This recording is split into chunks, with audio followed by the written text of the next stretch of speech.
Sir, Selvarajan sir. Hello. Selvarajan sir and Prakash Patil sir. Good morning. Good morning. Warm welcome to you, sir. Yeah, thank you. Good morning. Accepting our invitation to participate in this program. Okay, thank you. Director NRCB is yet to reach the room. His chamber, I think. That's why he may. No problem, sir. Sir, he told to participate in this program, sir. Actually, he has some work. Even for inaugural session, I will be there. Like that, he told. Will come. Yeah, he will be coming mostly, I think. Yes, yes, yes. Thank you, sir. Thank you. Thank you. Hey.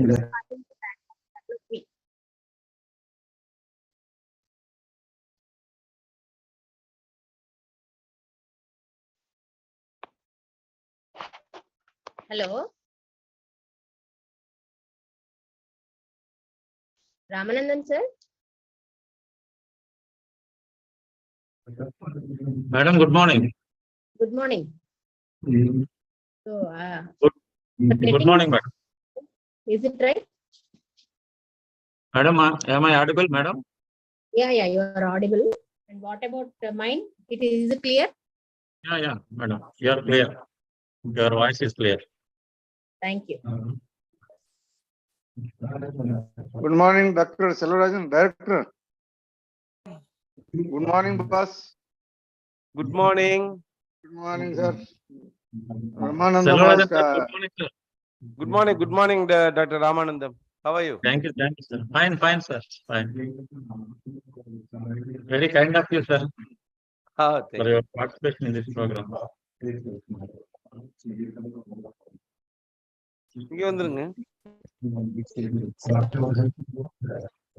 Dear sir, good morning. Your voice is not clear. Please unmute, sir. Prakash Good morning. Sir, good morning. Good morning, sir. Good morning, sir. Sir, Prakash Patil, sir. Dear sir. Director NRCB is also available, sir. Yes. Good morning to all. Good morning, sir.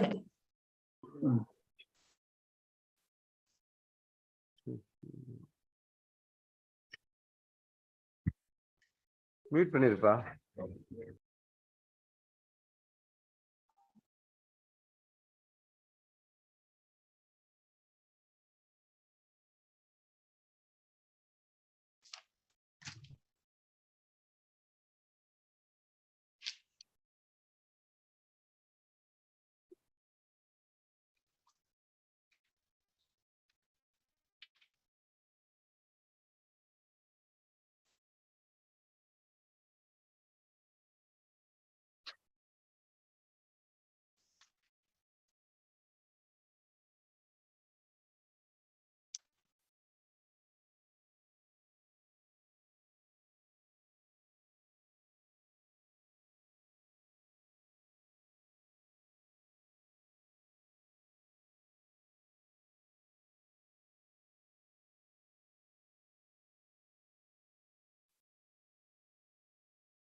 Sir, good morning, sir.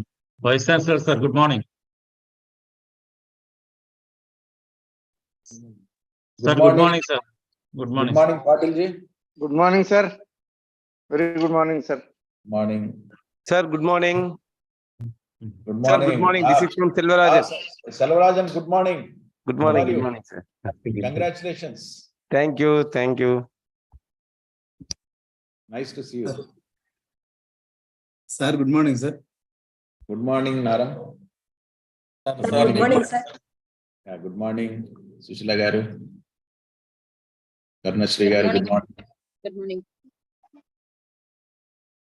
Good morning. Yeah, we'll start, Naram Nadu Garu.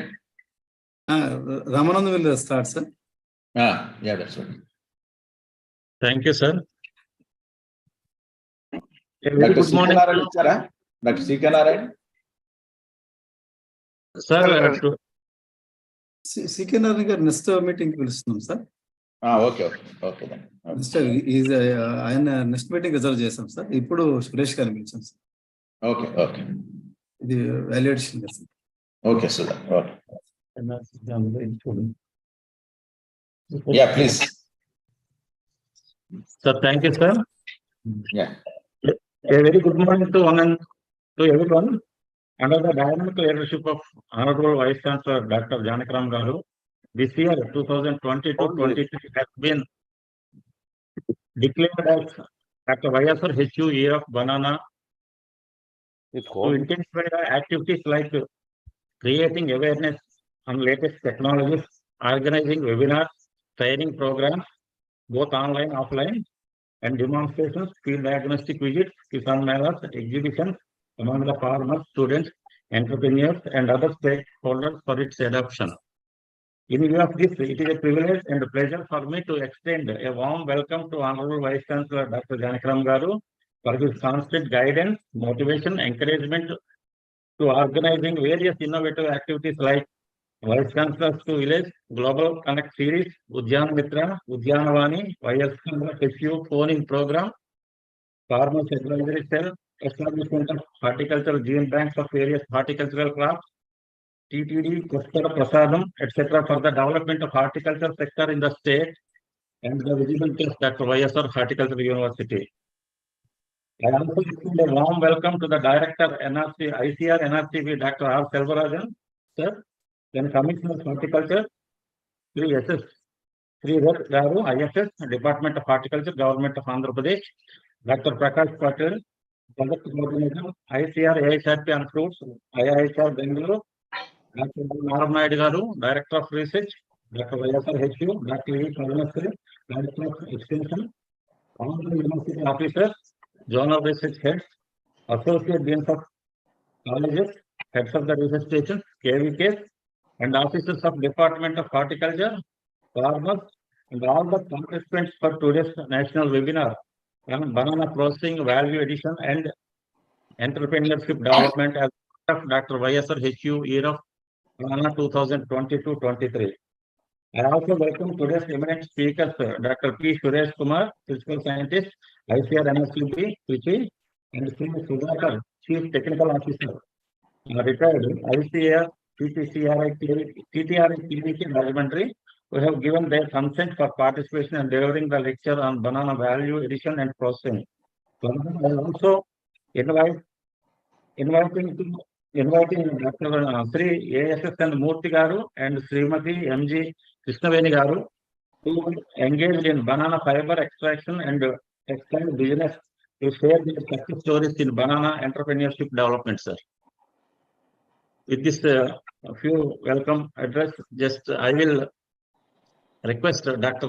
Actually, Zonal Research Head Dr. Srinivasal Garu informed is unable to join this program because of some personal problem. And then wish this program is great success. Then I request Dr. L. Naram Naidu Garu to give his message. Sir, namaste, sir. B.V. Ramna, sir, from Kakinada, District Horticulture Officer, sir. Joined, sir. Thank you. Okay, Right. no problem. Okay. Right. Thank you, Dr. Ramanand. Sir, DHO कौन से में joined, sir? Sir, good morning, sir. DHO East Godavari Radhakrishna joined, sir.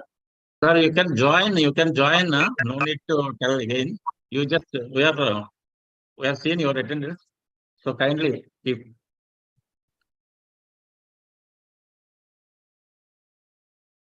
can, please deliver your message, sir. Okay. Thank you, Dr. Ramanandam. The most respected Honorable Vice Chancellor, Dr. D. Janaki Ram Garu. Respected Director NRCB Trichy, Dr. Selvarajan Garu. Sri Sridhar Garu, Commissioner of Horticulture. Dr. Prakash Patil, Project Coordinator ASRP Fruits. My esteemed colleagues at University Administration. And the eminent speakers from different institutes, Dr. Suresh Kumar Garu from NRCB Trichy, and Sudhakar Garu, Chief Technical Officer, CTR, KVK Rajmandri, former, and ASSN Murthy Garu, and MG Krishnaveni Garu, and all scientists, departmental officers, good morning to all. And I am very happy that one of the important sessions is being carried out today, that is value addition and processing in banana. And we all know that banana is the fourth most important crop across the globe among fruits. And India is one of the leading producers of the crop. And we all know AP stands first in banana production in the country. And this is a fruit which is the most favorite across the globe and affordable by everyone. And we all know every part of the plant is useful. The pseudostem, the leaf, the flower buds, the core of the pseudostem as vegetable, whatnot. Every part is utilized by human being for various purposes. And many of the products have been already commercialized. And coming to its uses, I am trying to recollect my childhood days, wherein actually I used to observe when there were some insect bites or stings by the scorpions, the field workers, they used to apply the sap of the pseudostem to get the relief. Similarly, the young banana leaves used to be ground into paste in my childhood days, along with turmeric powder, and used to be applied for kids against rashes and irritations. So, see many uses, though they were not technically recorded, but our ancestors or forefathers, they know the uses of banana. And we all know the pseudostem as well as the male flower buds, they are used as vegetable, and they are indicated against diabetes, asthma, bronchitis, like that. And many medicinal uses in addition to the value of the fruit. All these uses we all know. But here, I want to just focus some points which are of relevance for present day world and particularly for the research. Actually we are discussing about the banana fiber coming to value addition. So the banana fiber from peel as well as the pseudostem, it has got manifold uses, everybody knows it. And similarly, the application of banana peel for skin care, though it's not directly used in the preparation of cosmetics. Of course, banana peel wax is being projected for skin wax, particularly the lipsticks, which is yet to be commercialized. And similarly, the banana peel wax is now considered as alternative for the floor wax. Banana peel wax along with carbo wax, now it is being projected as alternative natural source wax, which is because with the synthetic waxes, some health problems are indicated. That's why this is being projected as an alternative for the synthetic floor wax. In fact, we all know in synthetic wax preparation, many chemicals are used, which pose some problems in inhalation and all. Similarly, the processing of coconut leaves. This is at another area which of late is being very much talked about and is being focused as a area for entrepreneurship, where the leaves are being stored for more than 1 year. Such kind of fields are there for development of entrepreneurship, and I think our today's speakers will focus or throw more light in these areas, because they are all eminent scientists working at national level institutes and with a wide exposure to international research. And if we talk about the exports in banana, we are talking about the value addition and also the exports. See, value addition obviously is related to more or less exports. In case if something is value addition is done, automatically it has scope for export. And it also indirectly promotes exports from our country. But we all know in AP, we have many polyclonal varieties, which are the traditional varieties, whose cultivation is restricted to our own state and particularly coastal belt. So I feel that in the coming years, we need to focus the research on certain issues like the crop improvement. As far as we all know that our varieties are choice varieties with the highest quality. But because of some demerits or disadvantages, they are sometimes amenable for export, despite the best quality they have. And there are certain countries where actually our varieties are preferred. The other day, Dr. Bhagwan was also mentioning about the demand for Coven variety in Brazil. So we need to identify the import destinations. And as far as research is concerned, we need to focus on crop improvement, wherein actually we can improvise our traditional varieties in terms of improved quality for export. And also maybe the crop improvement study should also focus on the varieties for leaf and also the varieties for fiber, because the fiber again has different qualities. The strength of the fiber depends on the plant part from which actually you are going to extract it. And again, the strength of the fiber has significance during the taxing process. So all these things, should be kept in mind for when we go for a crop improvement. And as on that, we all know this is one crop which maximum bio waste, that is which is useful. Means the farmer has immense scope to get additional income in case if the farmer is educated on the value addition of this bio waste. Not only to convert as an organic manure, but all these uses as a fiber, as cardboards, the applications of fiber, of course, all of us know. The preparation of baby pampers, textiles, whatnot. It is an age-old practice in our country. It's centuries old, making clothes from banana fiber. And all these things, should be borne in mind when we attempt research. And we all know, actually, the lignocellulose fiber is manufactured to the tune of 4 billion tons in the world, against 0.7 tons in steel and around say 1 or 2.2 tons plastics, which tells us the scope for this fiber. And similarly, the peel wax, which is of late much talked about.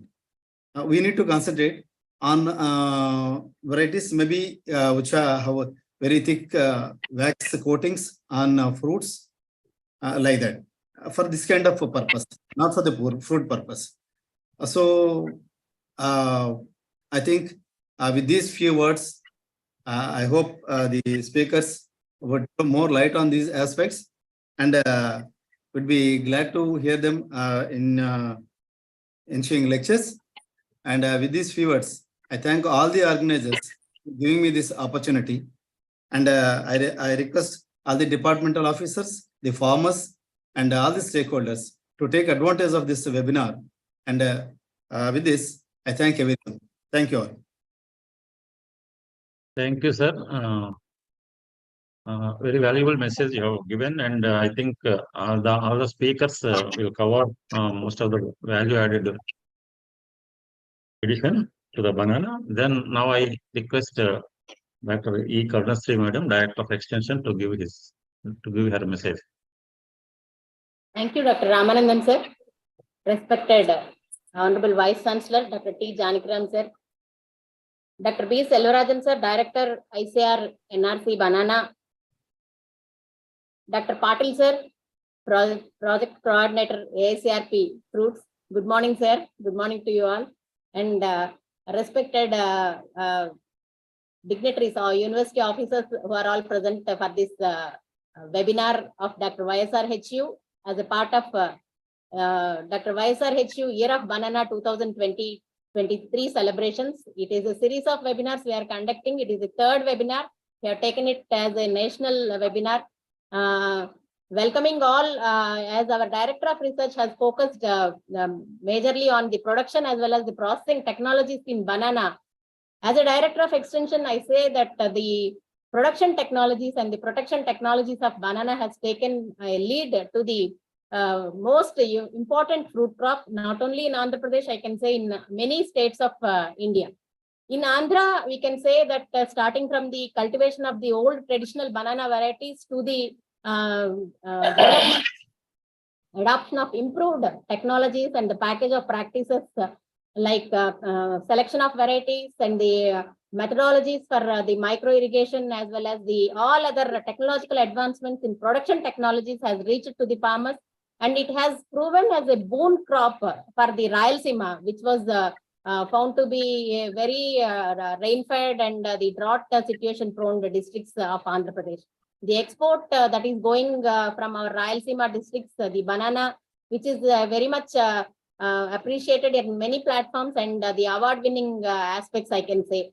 With now the era of the processing and the value addition, we know that the banana as such, the fruit is being exported or marketed, but there is a very little work has been done or the adoption at the farmer's point of view. If we see the value addition and the processing of the volume of the biomass produced in banana crop, there is we have a successful technology from the Navsari Agriculture University, the novel organic liquid from banana pseudostem, which has all the KVKs of the country have assessed and which was successfully adopted by the farmers. Even the recent scientific advisory committee meetings of KVKs, we discussed about its performance, and it is the time to look into the aspects of utilization of these banana-based farms in terms of the natural inputs, organic inputs for the natural farming, the outscaling of natural farming, and coming to the value addition and the processed banana products also. We have n number of products, and it is the time to the farmers to take a glance at our during the technologies that are focused in today's webinar, and also to take further. It is a beginning for our farmers friends who are all participating in this webinar to inculcate an idea of how these processing technologies can be adopted. With these few words, I request all the participants, I welcome all the participants on behalf of Dr. YSR Horticulture University, and looking forward to hear from all the respected scientists working in banana. Thank you very much. Thank you, ma'am, for your message. Now, before delivering his message, just I would like to introduce Dr. Prakash Patil. Dr. Prakash Patil is the most dynamic crop coordinator dealing for 9 second, food sir. crops. Ramanandam, sir. 1 second. Madam? The participants for this webinar has reached to the 100, and I have shared the YouTube link with all the groups. Please share. It's a request to all the district horticulture officers who are all present. Please share that link to the RBK staff or the VAS and VHS to participate through YouTube. Please convey this. I have already shared the link, YouTube link, and I request our TO to put the link in the chat box also. Thank you very much. Sorry for the inconvenience, sir. Please go ahead. Thank you, madam. Dr. Prakash Patil is the most dynamic crop coordinator dealing 9 fruit crops at 50 ICR AI centers located in different parts of the country. He has been serving at ICR IIHR Bangalore for 28 years in scientific field specialized in tissue culture and germplasm management. His contributions include improving the micropropagation protocols for banana, papaya, brinjal, tomato conservation, characterization of banana, jackfruit, and pomelo. And very actively associated with the progress of ICR, AICRP on fruits. Earlier, it is tropical fruits and played a major role in dissemination of the technology in different states. Owing to its efficient functioning, the ICR awarded with Chaudhary Deviral Outstanding AICRP Award during the year 2016. He has authorized and edited more than 100 publications, including technical bulletins and book chapters, and received 2 gold medals, Karnataka State Award for 1989 during his master's degree, and H.S. Mehta Memorial Young Scientist Award during 2010. And he is the fellow of Association for the Improvement in Production and Utilization of Banana, and fellow of Confederation of Horticultural Association of India, New Delhi, India. Honorary fellow member for the Society for Biotic and Abiotic Research, Tripura, India. He has been the member of societies and bureau officer for the India for the tropical fruits, international tropical fruit network in the member countries of the South Asia. With this small introduction, I would like to invite Dr. Prakash Patil sir to give his message. Thank you, sir. Am I audible? Yes, sir, you are audible. Yes, sir, you are audible. Honorable Vice Chancellor Dr. T. Jankiram, respected Director Dr. R. Selvarajan, NRC for Banana, Dr. Sridhar, IFS, Government of Andhra Pradesh, Dr. Karunasri, Director of Extension, and Dr. Naram Naidu, Director of Research, and Dr. Srinivasulu. I heard that he has not logged in, but he has been quite widely associated for the university activities. All the key officers of the YSR Horticultural University and Government of Andhra Pradesh, participants who have been physically present and also logged in virtually, farmers, above all, the stakeholders or entrepreneurs who are important, the participants for this webinar. Greetings on behalf of All India Coordinated Research Project. I feel very happy that CORE is one of the leading center under our project, and the university Vice Chancellor Dr. Jankiram sir has taken a lead to organize an timely activity. Today, in the current scenario, this is the most demanding concept or aspect which the Vice Chancellor has planned.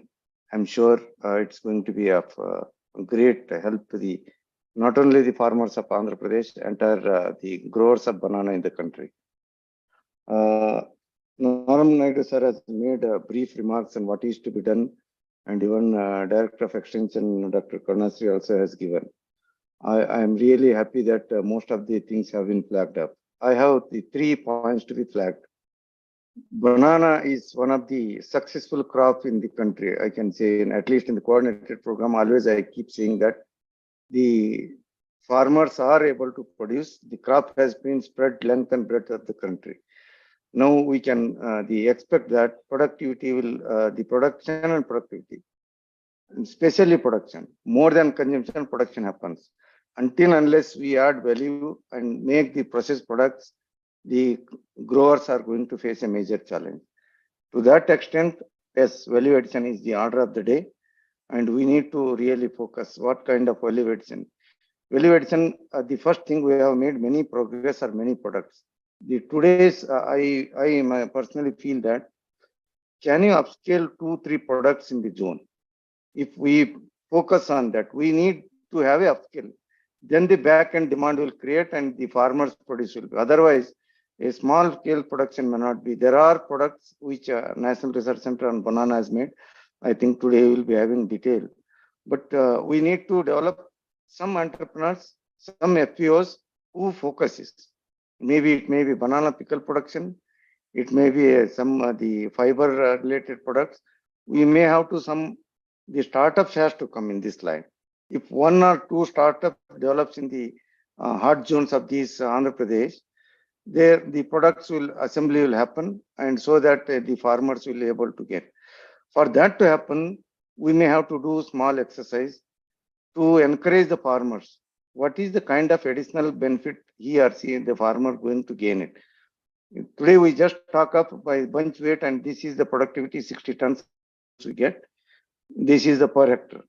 Over and above, we need to have educate them and need to link or develop one or two startups who will establish an industry on a small scale in the hot spots, so that the raw material is the other parts of the banana is made use, and that will help. I think I'll be having interest on this one point, and I'm very happy. Last time we had a citrus, the Honorable Vice Chancellor, his plan on the year of citrus. Really, it has given a boost.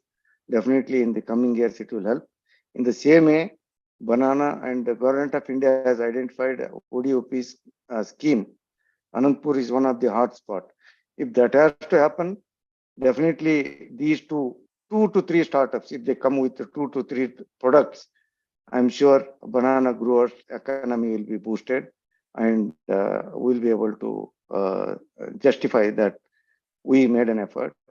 And export, the already success stories are there. Definitely we need to. Last point I need to focus is, lot of diversity has been conserved, available with us. We have panel of accessions. We are not really focused on these. We do not have a tagging. Are there in which are the best accessions for the fiber or anything? We need to go beyond yield or TSS level to value, so that will become easy to tag those materials for industries. When they look, they need a material of the high quality. So that kind of possibility is there. And as a research front, we need to evaluate them beyond yield and TSS level.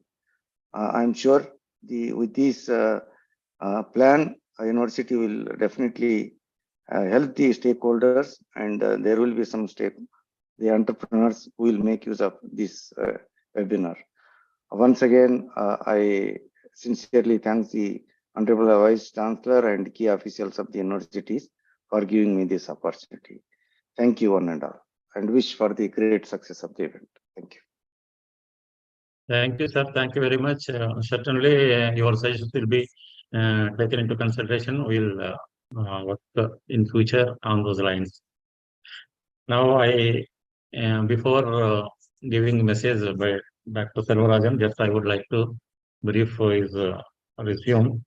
Sir, Dr. Selvarajan, the present director, ICR, NRCB, Krishnapalli, obtained his PhD degree in plant pathology from ICR, IRI, New Delhi. Then he started his career as scientist at IITR Bangalore in the year 1994. Then joined at ICR NRCB in 1996 and served as senior scientist up to 2009. And thereafter, he was promoted as principal scientist, and he was added the plant virology lab. He has developed cutting-edge indigenous diagnostic kits for detecting banana virus. Under his leadership, the laboratory was accredited by DBT, and around 300 million tissue culture banana plants have been certified and supplied to the farmers.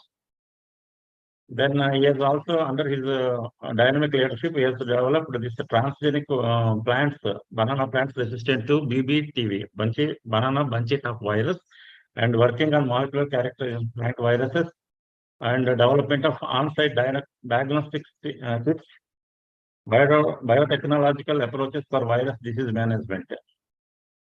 He is the recipient of many awards. ICR Hari Om Ashram Trust Award in the year 2011.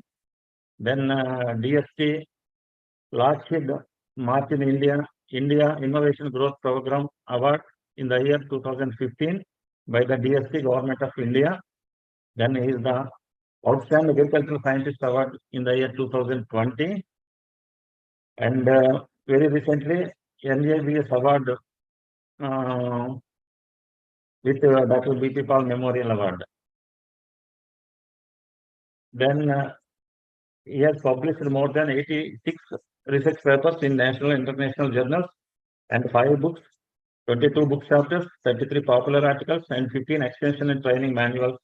He continues his mentorship for training doctoral and postdoctoral students. And he is a member board of management in the Tamil Nadu Agricultural University and alumni of BSc, MSc of TNAU, Coimbatore, India. So he is serving as the secretary for the Indian Virology Society and as an editor of academic journals. So with these few words, I would like to welcome Dr. Selvarajan sir to give his message. Thank you, Dr. Ramanandam, respected Vice Chancellor of Dr. YSRHU University, and the Director of Extension, and the Director of Research, and all the scientists who have gathered here, Dr. Prakash Patil, Project Coordinator for tropical fruits, then all the scientists and all the members who have joined here. And so here, I'm very happy to join here to give my message for this national webinar on banana processing, value addition, and entrepreneurship development organized by the YSRHU University. And as all of you know that banana is very, very important crop, and globally it's very important crop. And around 400 million people are depending for their livelihood with this banana. And most of the African countries and part of India, banana is a staple food, actually. And all you know that the horticulture production has increased to 342 million tons, surpassing the food grain production of 316 million in India. And it's so horticulture is really doing a great job on food security besides nutritional security. And in horticulture crops, you know that, see, one of the sustainable developmental goals of UN, there are many, of course, those who do banana farming, definitely there won't be any poverty for them. Moreover, they are also helping for the good health and well-being. It's one of the SDG goal which we are the banana crop is doing. So good health and well-being is one of the sustainable developmental goals which is fulfilled by the banana crop.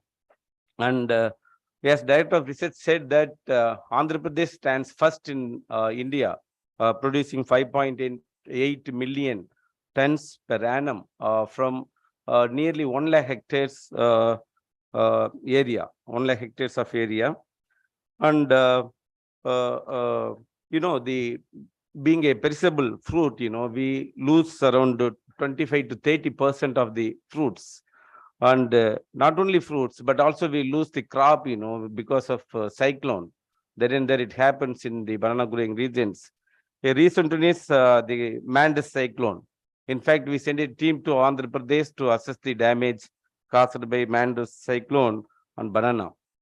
And we could get a good data, which are all the variety which is susceptible and not that resisting the high wind velocity. And during the cyclone, you lose a lot of the crop, not only bunch and everything. So unless we convert those crops to like immature bunches when it falls, can we make pickles? It can be stored for 6 months or more. Can we use effectively the stem pickle, the stem, the central core stem? There are many products we have developed at NRC Banana using central core stem, including the juice. And this also resolves the kidney stone. That's what the Indian medical people they say. But of course, we do not have any scientific evidence on this property of stem juice. But a lot of stem juice could be used effectively, but this is not happening across the world. But we take locally these things being effectively used. And there are as I said, during Mandas cyclone, if self-help group, and if you look at Andhra Pradesh, there are around 8 lakh self-help, 8.5 lakh self-help groups are there in Andhra Pradesh alone.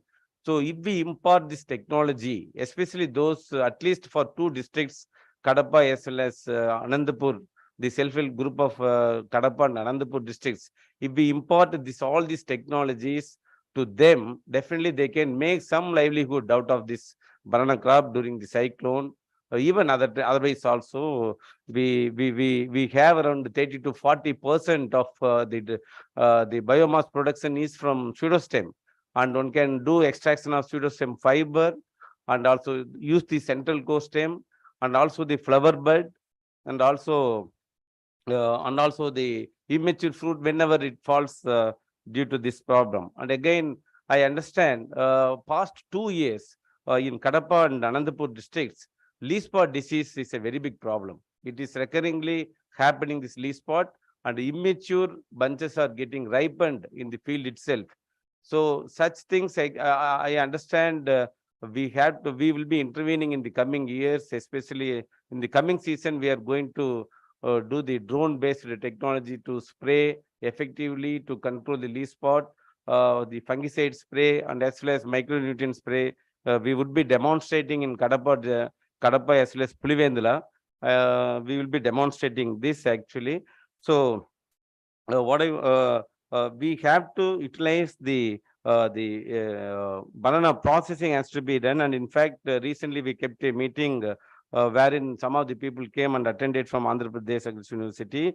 That is traditional bananas and GI tagged bananas export opportunities. And at our center, we are developing the protocols for processing, handling, and for export of traditional bananas, which is totally ignored. Now at present, we export only grand name bananas, and other bananas, if you talk about only Nendran, which is not being produced in Andhra Pradesh.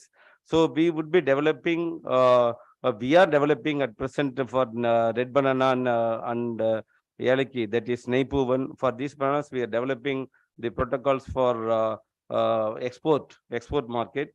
So that's very important. So recently I went to Navasari Agricultural University. There, the pseudostem sap has been used as a fertilizer, and not only for banana. They used to apply for different vegetables and vegetables, cotton, and many other crops.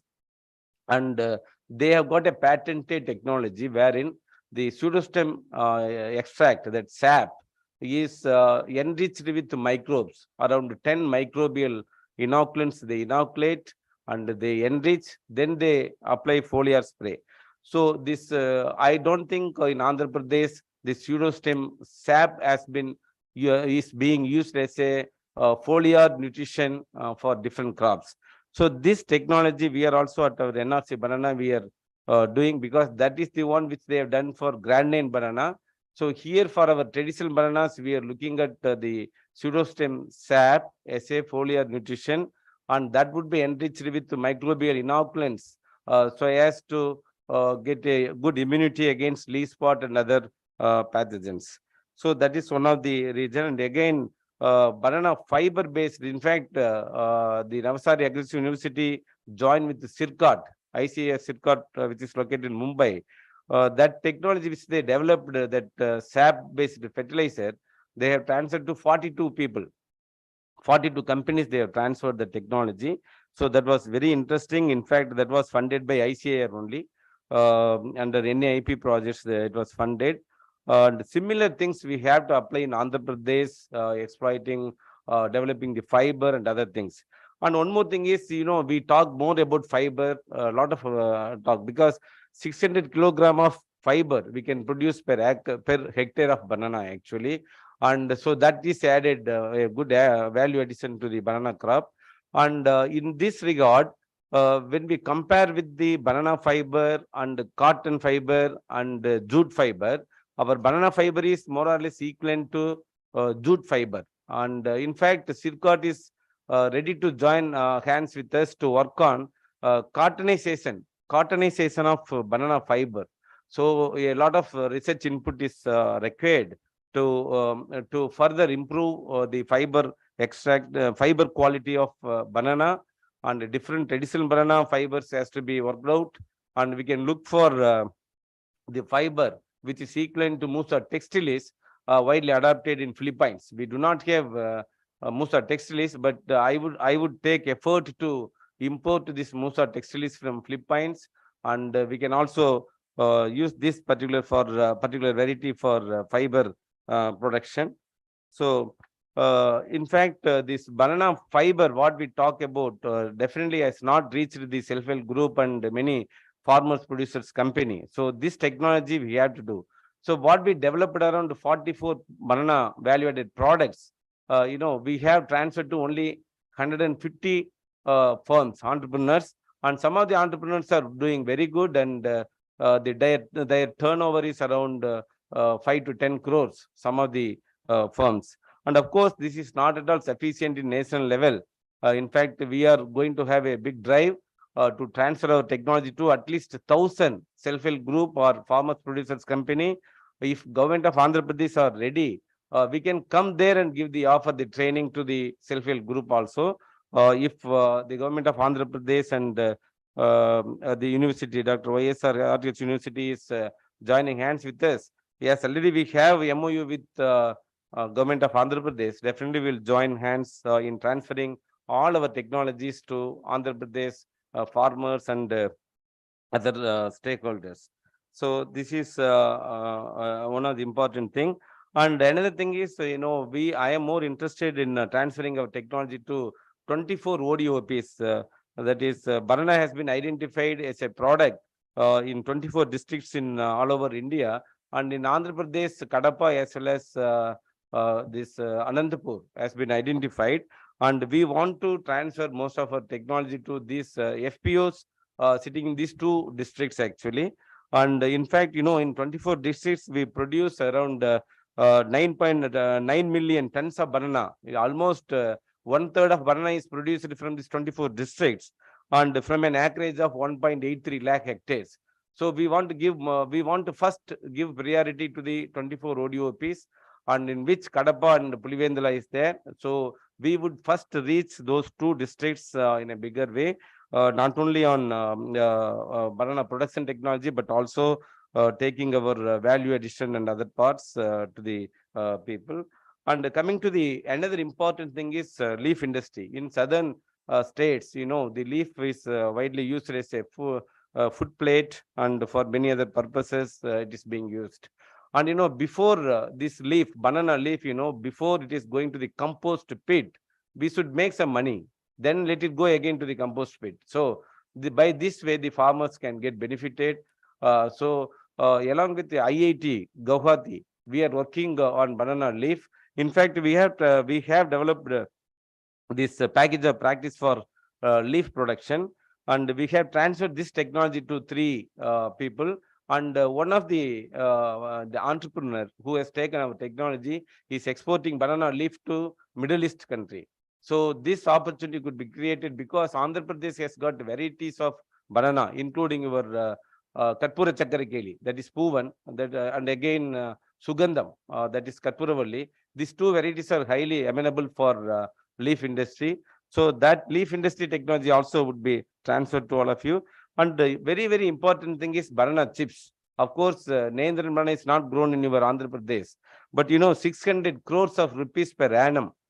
This industry is handling 600 crores.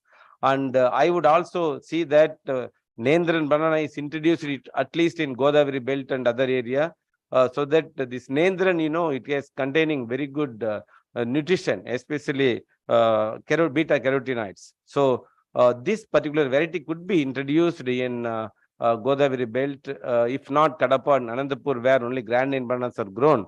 So we can think of taking forward this particular variety, and the chips industry also can be encouraged in Andhra Pradesh. So we have technology to produce chips in value addition and chips also. And one more thing is this foam mat dried technology for making the sugar from the over-ripened fruits. This technology we have developed recently and transferred to few. And whenever instead of throwing the over-ripened fruits, that could be converted into a sugar crystals, like that we have with us. Such technology could be also transferred to the stakeholders of Andhra Pradesh. And with this, and I think we will join hands with Dr. YSRHU University and Government of Andhra Pradesh. And I'm happy to see my senior, Dr. Sridhar, is Commissioner of Horticulture there. And I'm happy to join with the Government of Andhra Pradesh and the university to take our technology to the Andhra Pradesh people. Thank you very much for giving this opportunity. And Dr. Suresh Kumar is going to give elaborate lecture about our technology, about our work on value addition in the technical session. Thank you very much. Thank you very much, sir, for your very valid and this message, particularly covering this because our coastal area is more prone to cyclones and the damaged material. How best we can make use of it, and this other products also, and for self-help groups also, you are telling that to impart training value addition, so that where the entrepreneurship can also be developed. Self-sustainability. So with this, thank you very much, sir, for your kind participation. Now I request Dr. S.S.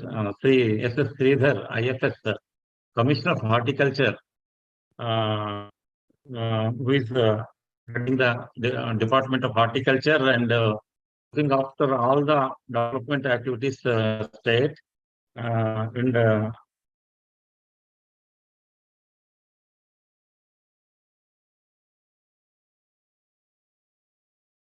Good morning, sir. Good morning, good sir. morning, This is sir. Dharmaja, Deputy Director Horticulture, sir. Sorry for attending some important meeting, sir. Okay. Yes, sir. Kindly give your message. Okay, me, sir. Okay, sir. Okay. So, good morning to all of you, sir. Respected dignitaries. As per the direction of NRC, Director NRC Banana, sir, we will definitely promote this Nandran variety in the East and West Godavari district, sir, for the purpose of promoting this chips industries. And as you know, sir, the department already, we are promoting the primary and secondary processing units in Andhra Pradesh, sir. We have already, luckily, Government of India sanctioned some cluster development program for banana for Anandapur and Kadapa district with a tune of 100 crores. So in which we have, in the action plan, we have already included for establishment of primary and secondary processing units, sir. Definitely, and this already as per the directions of Director NRC Banana, sir. So whatever the possible processing industries, sir, we have already included on our action plan. Definitely, we will promote it, sir. In association with Dr. YSR, Horticulture University, all the steps we will take for the promotion of value additional banana industry in Andhra Pradesh, sir. Thank you very much. Thank you, Dharmaja, for your message and to coordinate the programs with the university and also NRCB Banana. Now, I request Honorable Vice Chancellor, sir, before his message, just I would like to, there is no need to introduce, but I still, for benefit of the participants, I would like to. Dr. Ramanand, sir. no need. So we'll, we'll spend time more for, the discussion and sir, that will be fine. Okay. So I think we know each other. No problem. I think sir is served in the ICR system also. So many of the ICR people, very well. Sir, I think he has served IIT Bengaluru for more than 20 years and he has developed so many varieties, particularly in floriculture. And because of his hard work and his meritorious several awards he was received. So with this small introduction, just I would like to invite Dr. Honorable Vice Chancellor, sir, to give message and directions. Thank you very much. Good morning, everyone. Greetings from Dr. YSR Horticulture University, which is second of its kind and recently accredited ICR with A grade. Good morning once again. Today, I'm really happy to be part of this national webinar on banana processing, value addition, and entrepreneurship development. At the outset, I'm very happy for the presence of the esteemed colleagues, Dr. S.S. Sridhar, IFS, Commissioner of Horticulture, Government of AP, who is attending another assignment. And we have Dr. Dharmaja, who is Deputy Director of Horticulture, Government of AP. And my another colleague and friend, Dr. Prakash Patilji, who is a project coordinator. And also Dr. B. Selvarajan, Director ICR NRCB. At the outset, I would like to congratulate Dr. Selvarajan for taking over as the Director of the prestigious institution. And my colleagues, Dr. L. Navaran Naidu, Director Research, Dr. Karnashri Garu, Director Extension, Dr.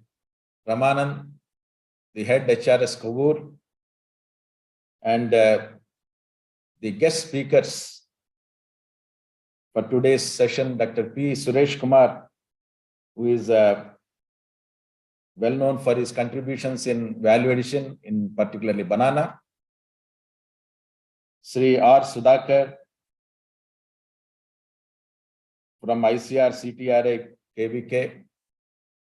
Sri ASSN Murthy from the Sri Sai Datta Fibers and Paper Products, Ravulpalam. Srimati MG Krishnaveni Garu, FISI World, Rajamandri. And I see Dr. RVSK Reddy Garu, our former Director of Research. And all the senior officers who are attending from the Department of Horticulture, Government of Andhra Pradesh, all my senior colleagues, heads of research stations, Dr. Sushila Garu, HRS Pulivendula, Banana Research Station, and all the ADs, heads of KBKs, professors, scientists, teachers, and students. Today, the webinar is planned to combine the very appropriate that we are talking about processing, value addition, and entrepreneurship together, because each one is linked. They cannot be discussed in isolation. So I think this is a well-planned webinar. And as my previous speakers made many valuable remarks, and it shows that banana is a very important crop, and prosperity of the farmers through banana is very clear from their remarks. And of course, in Andhra Pradesh, it is already said that in our country, this is the major growing state. Almost we grow in 1 lakh hectares with almost a production of 5,000, 3,000 metric tons. And the important districts are Kadapa, Anantapur, West Godavari, East Godavari, Krishna, Guntur, and Vijayanagaram, which are very important major banana growing districts. And almost, it was said, many value-added products are obtained from banana. And always there is a very good scope that we need to concentrate on our own traditional banana varieties like Karpura Chakrakeli, that is a Puvan group, and Erra Chakrakeli, that is red banana genotypes in future. And of course, we need to concentrate our efforts to export this banana on a larger scale. And already it is said from Andhra Pradesh, from Kadapa itself, banana is exported on larger scale. And for that, it was recognized by different organizations. And there is one thing that we all know, the Grand 9 variety currently occupies 90% of the area.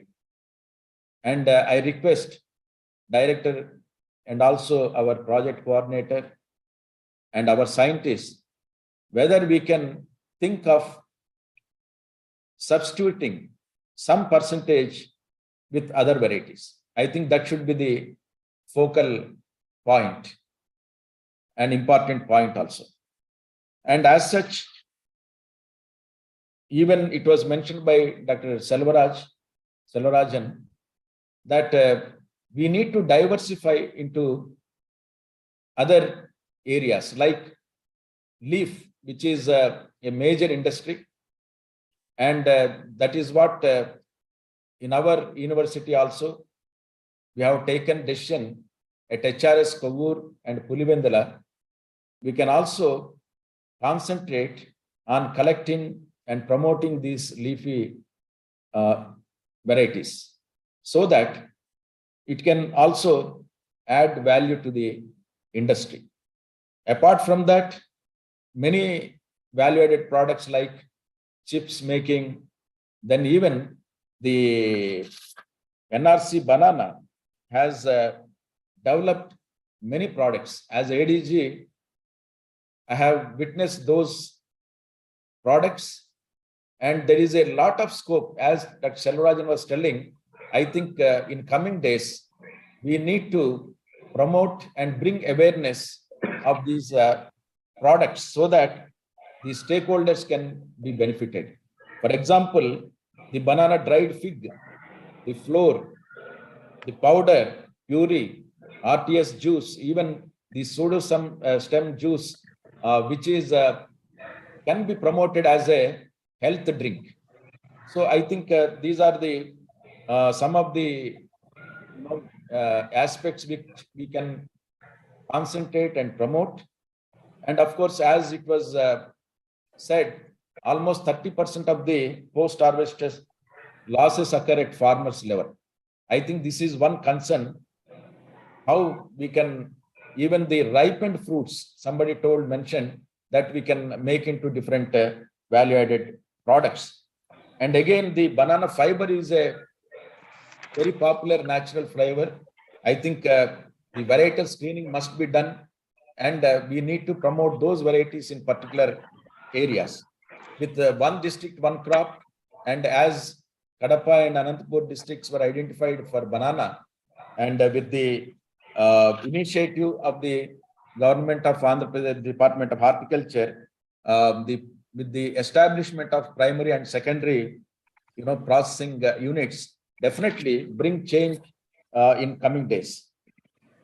Even the banana sheath, which is said to contribute almost 40% of the biomass, which has a lot of applications. Even it was mentioned the unit established at Navsari is an eye-opener, because even the product which is organic liquid which is made, when we visited almost more than 100 companies, I think it was licensed, and that is the value it has got. Even the fiber from this pseudostem, it can be almost 400 kg per hectare can be harvested, and definitely the farmers will get more income. And just I would like to conclude with one or two remarks. As it was mentioned, Sigatoka is a very serious disease it has become. And realizing this importance of this crop, under Dr. YSR Horticulture University, out of 20 research stations that we have established, 2 research stations, that is at Kovur and Pulivendala. They are exclusively working for the improvement of banana. And the recently established Pulivendala, I think, station, we can take many such programs, and even the application of drone. And just a few days back, we procured the drones under ICR for KVKs, and in cashew we have demonstrated the spraying of the nutrients with the drone, and almost as many as 120 demonstrations were organized. And definitely with the help of the NRCB, we can collectively organize the application of drones in banana. We can organize at Pulivendala and also Kovur stations. And apart from that, I think we need to look how to promote the startups. Just few days back, there is a promotion of startups among the students at the National Institute of Technology, NIT, Thadepalligudem. I think such programs can be think of organizing, attracting our own agriculture and horticulture students. And of course, as we planned during year of coconut and year of citrus, this year also we are going to have students readiness program, which previously attracted many students from different states. I think this is one program we are going to plan. As per the new education policy also, now we need to promote the skill development and entrepreneurship. I think this kind of webinars definitely attract the youth, especially, and also the students, to become not just job seekers, they can provide job providers. I think this message should go from this webinar, I feel. And I think this year, the celebration of Year of Banana 22 and 23 will have such many programs, definitely with the MOU that we had with the NRCB Trichy, and also with the support of the project coordinator, who is always supporting our programs. And definitely we can work together and strengthen more, particularly in this crop. And definitely it will encourage more young people to create and get into business, entrepreneurship. And I think this will definitely benefit all the stakeholders, particularly the banana growers in our state. With these few remarks, I wish this webinar a grand success. Definitely, this will lead to in taking many actionable points. I think we can shortlist 4 or 5 actionable points from this webinar and get into action.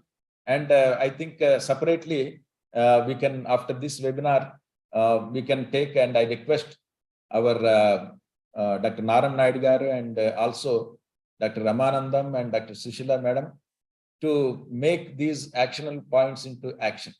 So with these few remarks, thank you very much and have a nice day. Thank you. Thank you very much, sir, for your very motivated message and directions to take forward the crop, banana crop in the state in future, and in terms of technology development and also value addition. Certainly, we will take your directions, and we will work together with NRCB Banana and also ASRP coordinator, that project coordinator, Patil sir, to take forward, sir. Thank you very much. With this, this inaugural session is over. Now we'll move into the technical sessions. With the permission of the Vice Chancellor, sir, we will proceed further. Yeah, please go ahead, Rama. And give some time for discussion also, because many Definitely. stakeholders are present, and let us take time more on those things. Definitely, sir. Definitely. Thank Please. you, sir. Now the technical session starts with the presentation by the Dr. P. Suresh Kumar, Principal Scientist, ICAR NRCB, Trichy. Just before his delivering the lecture, just I would like to introduce him. Dr. Suresh Kumar is the Principal Scientist, presently working at ICAR NRCB Banana. He obtained his PhD degree from IRI New Delhi, and prior to NRCB Banana, he worked at ICR Regional Center, Northeastern Hill Region, Arunachal Pradesh. Then ICR National Institute of Biotech Stress Management, Baramati, and currently is working at the NRCB Trichy. So he has developed mainly at NRCB Banana. He has developed this process of banana starch extraction, modification, and development technologies for making low glycemic products like pasta and bread. He is the recipient of Lal Bahadur Shastri Outstanding Young Scientist Award during the year 2018. Confederation of Horticulture Association of India Fellow 2019, and Sri D.P. Ghosh Memorial Young Scientist Award during the year 2020. Indian Academy of Science, Horticultural Science. He has obtained the Appreciation Award during the year 2021 from Vegetable and Fruit Promotion Council, Kerala, for the successful export of Nandran banana to London. He is a member of several scientific societies and referee to reputed food and horticultural journals. He has published more than 90 research papers in national and international journals, 8 books and 45 book chapters, 40 popular articles and 5 review articles. And he is the recipient of more than 5 best oral and poster presentations in the field of post-harvest technology in banana. He has developed more than 20 technologies fit for adoption in the field of value addition and waste utilization in banana for enhancing farmers' income and providing circular income. So with this few introductory remarks, I would like to invite Dr. P. Suresh Kumar, Principal Scientist, to deliver his presentation. Dr. Suresh Kumar. Yeah, good morning, sir. Am I audible? Yeah, I am. You are very, very much audible. Yes, sir. Thanks for the opportunity, and good morning to Honorable VC and our beloved Director, and our ever encouraging PC sir and Director Research, Director Extension, and the webinar organizer Ramanandam sir, and all the government officials, students, farmers, and entrepreneurs. It's really indeed a happy moment that we are associating, institute is associating ourselves in the webinar when university has taken a stand that this year should be a focused year for banana. Thanks a lot to the VC sir for this focus on banana, because like many a time we believe and we take this as a granted crop, like anyhow we will get good yield and we all also consume. So beyond consumption we have to move forward, and that's the reason like going beyond and generation next.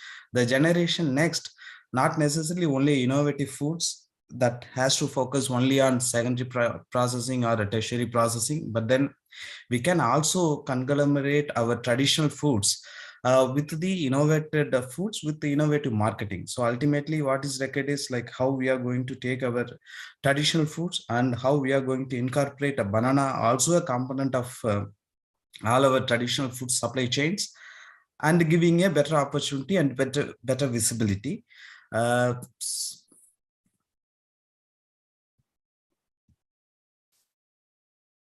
So I just structured my presentation in such a way that I will cover in 4 different aspects. Like one is business opportunities in general with food processing, and how the wealth can be generated from banana and its byproducts, and some innovative technologies, because many a time we keep on settling ourselves with only primary processing, but then the world is moving fast and we also have to move fast and think beyond primary processed products like a banana flour or a fig or pickle, and we have to incorporate some technological interventions into it to make it more attractive to the demand of the present generation, and the policy initiatives from the government, and how NRCB can help in many different aspects also I just would like to cover. And as a whole, like we as a human being have evolved a lot. Unlike other animals, they are still hunting, and we moved from hunter to gatherer, and from gatherer to now people who know when to eat, where to eat, and how much to eat. So now we have enough time on spending our time on other activities. And where exactly the food processing comes in is like individually a person should not give so much of time on cooking. That's how our grandmas have done their time, and even our mother have given a lot of their time only on cooking. So now the concept is coming like having no kitchen apartments in many places, and this will give us an opportunity to have a food processing, not necessarily only at a smaller level, but going beyond what we are actually having it in our places. As even PC directly said, it has to be like a more towards like connecting many dots and having a bigger brand. That's more important. And as a whole, government is spending a lot of their time on food processing. It's because naturally the farmers' income has to be increased, if not doubled, at least some increase should be there. And that can happen only when food processing is in place, because hardly we are having any skillful youth in agriculture. Less than 0.5% is in food processing, and retaining youth and giving a good livelihood for them with good income is very important. And that can happen only when we make agripreneurs, and agripreneurs can be a possible solution, because now even our data set like a drone technology. So now many youngsters are coming to give us technological solutions on spraying fungicides and pesticides. So likewise, even retaining youth in food processing or in agriculture as agriculture is possible when we are giving a better livelihood to them. And ultimately that can give us a sustainable ecosystem and the business environment. Everyone before me have talked about it, and this business environment should be more demanding from the government. That can happen only when we have something in our basket. So it's not that every time we are asking only from the government and their support. So we should also give back, and that can happen when we think comprehensively. And food processing as a whole have moved from tomato, onion, and potato. Even last 5 years, the amount of energy that's been given by the government on thinking of food processing and moving beyond top. That's like for us, processing is only making a potato chips or tomato sauce or making a jam. So it has moved beyond that. and it can create enough employment creation. As I said, like this is the one better place where we can give more employment opportunities, because unlike other countries where the human um, energy is very less, and we have youth, and it's in the world we are the youngest country, because the average age is only 30 years. So we have to give enough employment also to our people. That can happen only when we think of industries that can create employments that may be not possible with the service sector and then the manufacturing sector, but surely in food processing there is a possibility. And I just intentionally kept this slide for the purpose, like as I said in the introduction, we can do business in two ways, either as a traditional way, like all these brands have become a greater brands only by selling the traditional foods, because sometimes we always compare whatever we eat with what we have got in our kitchen, like what our grandma has given, what our mummy amma has given. That's the same thing that we used to even eat in hotels too, in sweet shops too. So off late there is a boom in sweet shops. It's because like the present day we are busy in some other activities and we don't have enough time to make all the festival foods, sweets, and savories in our own place. And these brands took they took a signal and they made in such a way that okay, it's been attracted to many, and they become a greater brands, bigger brands, and earning billions of money with this. Or otherwise, even bigger brands, multinational brands like a KFC, McDonald's, or Subway, they also do customize so to our taste and needs. So ultimately, whatever we do, it has to attract the consumer. That can happen only when you customize your food products, not necessarily that you have to have the pan and this is the main problem. Unlike USA where the McDonald's can serve in all the places, India has a multi cuisine, and each state, each district is different. So customizing to the district level is very important. And ultimately there are 4 different aspects that a food processing industry has to focus. Whatever we do, ultimately the food safety challenges has to be taken care. And as an entrepreneur, many a time we think of producing more and we feel like whatever I'm doing is of best of quality, but then just before implementing any of your product or launching your product into the market, be sure that your compliances are perfect with whatever the government has given. And then supply chain complexities is very important, because when you are making a pickle and giving to a nearby store, the margin need not to be a big, but still you can have a lot of money out of it. But then when you are thinking of scaling up, then naturally when you are thinking of putting your product in a super store and in a big market chain, then you have to shell out more than 20% of your production, margin for even for the retailers. So backend solutions, forward solutions, everything has to be there in place. So not necessarily only about the production, how you are going to market the product, that's also very important. And off late, when many entrepreneurs, young entrepreneurs comes with more innovative food packaging solutions, but in that process, what they do is like they spend a lot of their money on food packaging. So even though food packaging and labeling is very important, because within a split second, the consumer has to pick the product on his hand. So picking the product on the hand is very important to even make it open.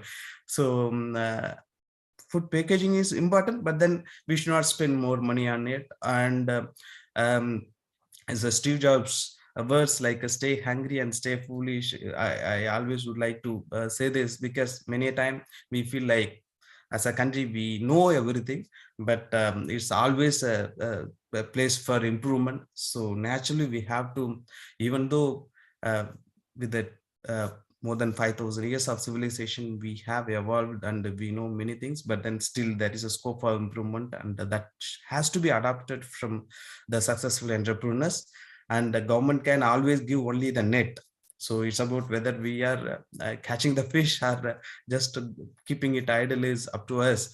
So uh, Amul, a better brand, we all know the success of Amul that happened only because they evolved every day. In a newspapers, they give a new logos, a new way of communicating with the readers they do, and that's how the brand has to grow, and they have a better supply chain and a diverse portfolio of products.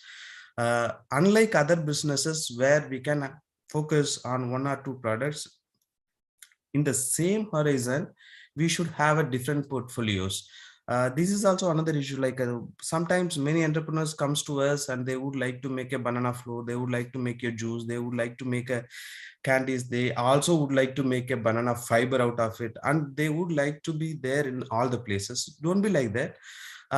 The portfolio is important, horizon development is important, but not necessarily on different verticals. They are all verticals. So the innovation should happen within the place, like the masala brands, be it like any masala brands, or even a priya pickle, for example, like their core business is business pickle, and within that they are having a variety of areas. For them, maybe the gongura pickle may be the best selling, but then they do have other pickles. So likewise, having the horizon and having a diverse portfolio in the same vertical is very important to make it as a successful one. And when we are thinking of food processing, as I said, like the process should be much better, and we should always engage ourselves with the consumers. So consumer is the king. So whatever the decision that we make, that should be evidence based, not that a popular belief. Popular belief is okay when we are doing it in a smaller scale, but then when you are your industry is on making a business for even for 4 districts, then we must have data on the Kadapa, Anandpur, Rajahmundry, and what their consumption pattern, what they exactly like, or how exactly we can change or we can bring a new product into the shelf. All those data should be there, so it should be evidence based. And ultimately how we are relating ourselves to the consumer is very important. Now there are many platforms, not necessarily we have to think about only traditional platforms for selling the product. If you have a good product, Instagram is there, memes are there, reels are there are so many things using which, and the influencers, we can ask the influencers to promote your product. So there are so many ways using which we can popularize our product. But of course, the quality is another important parameter. That's the benchmark. And as our director said, banana is for life, and this is how we are always used to think. But then banana is also for wealth. So not necessarily it's only for life, but then naturally we have to use bananas for creation of a wealth. And India, with the diverse states, with the diverse varieties, has enough and a greater potential to tap. And there are two myths I just would like to highlight because this also impact the banana business and the banana supply chain as a whole. One is like the myth on not eating bananas when you are diabetic. So it's not necessary because we do eat a lot of other products. Our restrictions normally restricted only with the bananas. Even diabetic can also eat a bananas provided like he is eating in a right stage. So don't, if you are diabetic, don't eat bananas maybe after stage 5. Beyond that, of course, it has a lot of sugar. So the doctors also has to be, I mean, given a right kind of information that because whenever the doctor the people goes to a doctor, their only suggestion is like don't go for bananas. So the doctors also has to be advised properly that they should not give a wrong information to the patient. This is the one myth. And another myth is because this also have crashed the AP banana supply chain some 3 years back on use of ethafan or ethyl spray. Of course, as per FSSAI regulations, as per our recommendations, only ethylene ripening chamber has to be used. Only ethylene gas to be infused on ripening. But this can happen only when we are using a huge amount of bananas. But many a time, our traders are very small scale traders, and retailers, they just take one or two bunches, and they still follow the traditional methods of ripening, like a smoke or using ethyl spray or ethanol dip. What we found through our studies are like use of calcium carbide. It should not be there, because in many parameters it fails, and that produces acetylene, and that produces arsenic compounds. So that's a carcinogenic, and that has to be banned, and we should not use that. But then other methods like ethyl spray or ethanol dip, that comes in WhatsApp, need not to be given so much of emphasis, and we should not ask the common public not to eat bananas because that's been dipped with ethyl spray or ethanol dip. Of course, we are not recommending all these practices like ethyl spray, ethanol dip, or smoke, but at the same time we should not give so much of hype also into it, because ultimately the trade is also getting affected. So these two myths we have to um, um, we have to like take to the common public. And as our director said, like we are now having so many new varieties, not necessarily we have to restrict only with our Grand Nine. More and more area has to bring into more and more new traditional new varieties. We as a center have focused more on developing varieties for our new varieties on our traditional cultivars, like be it Kalki or then Shugantam, and then alternative to Montan Harita. And there are now two new varieties like NCR 17. This is one good variety that when we are thinking of promoting Nandran, this also can be equally thought about it, because this is kind of a desert vitamin A rich Nandran look like banana, and unlike Nandran, this also can attract anyone because Nandran has starch, and this in this NCR 17 that starch disintegrate. Not necessarily we have to go for steaming, so this can be tried. And this is TBM 9 or Kaveri Vamana. This also can be promoted in the places where the cyclone is an issue. We have discussed in length about the traditional wealth of our Indian banana growing system. So naturally, we have to give more and more emphasis on replacing our traditional varieties.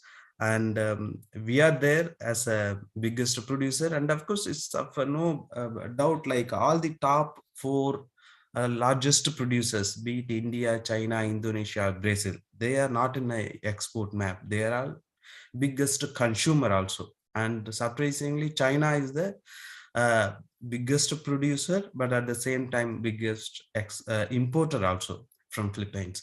So, but of late in India, the consumption has reached a plateau. There is a stagnation, and with the better post-harvest handling processes, we have surplus now. Previously, it used to be more than 30 to 40% is the loss. Now the loss percentage came down drastically. So all those surpluses at least can be earmarked only for export. And the countries like Ecuador, Philippines, or Colombia, or Costa Rica, they are producing less, but then more than 50%, 60% they are exporting. And it's because of their geographical advantage also. Ecuador, Ecuador is producing for America, and then maybe Philippines is again for America, and then for Gulf.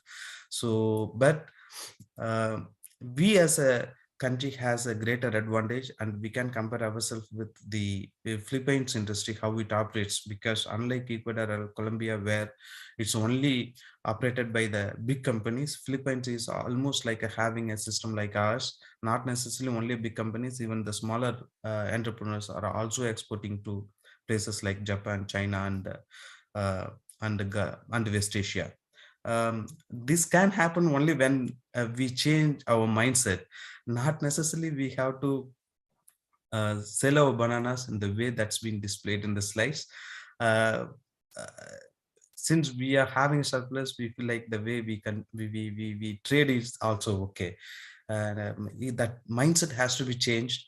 Um, we should keep ourselves, whatever, even a single bunch, then that has to be dehanded, that has to be properly packed, and we have to give a better display to our produce so that um, they should feel value on it. Whatever we do, that has to add value. And we believe as a center, maybe in next 5 years, the banana trade in a bunch will not be there in India. The dehanding is a common practice that has to be followed for when we are thinking of, at least in a wholesale mandis.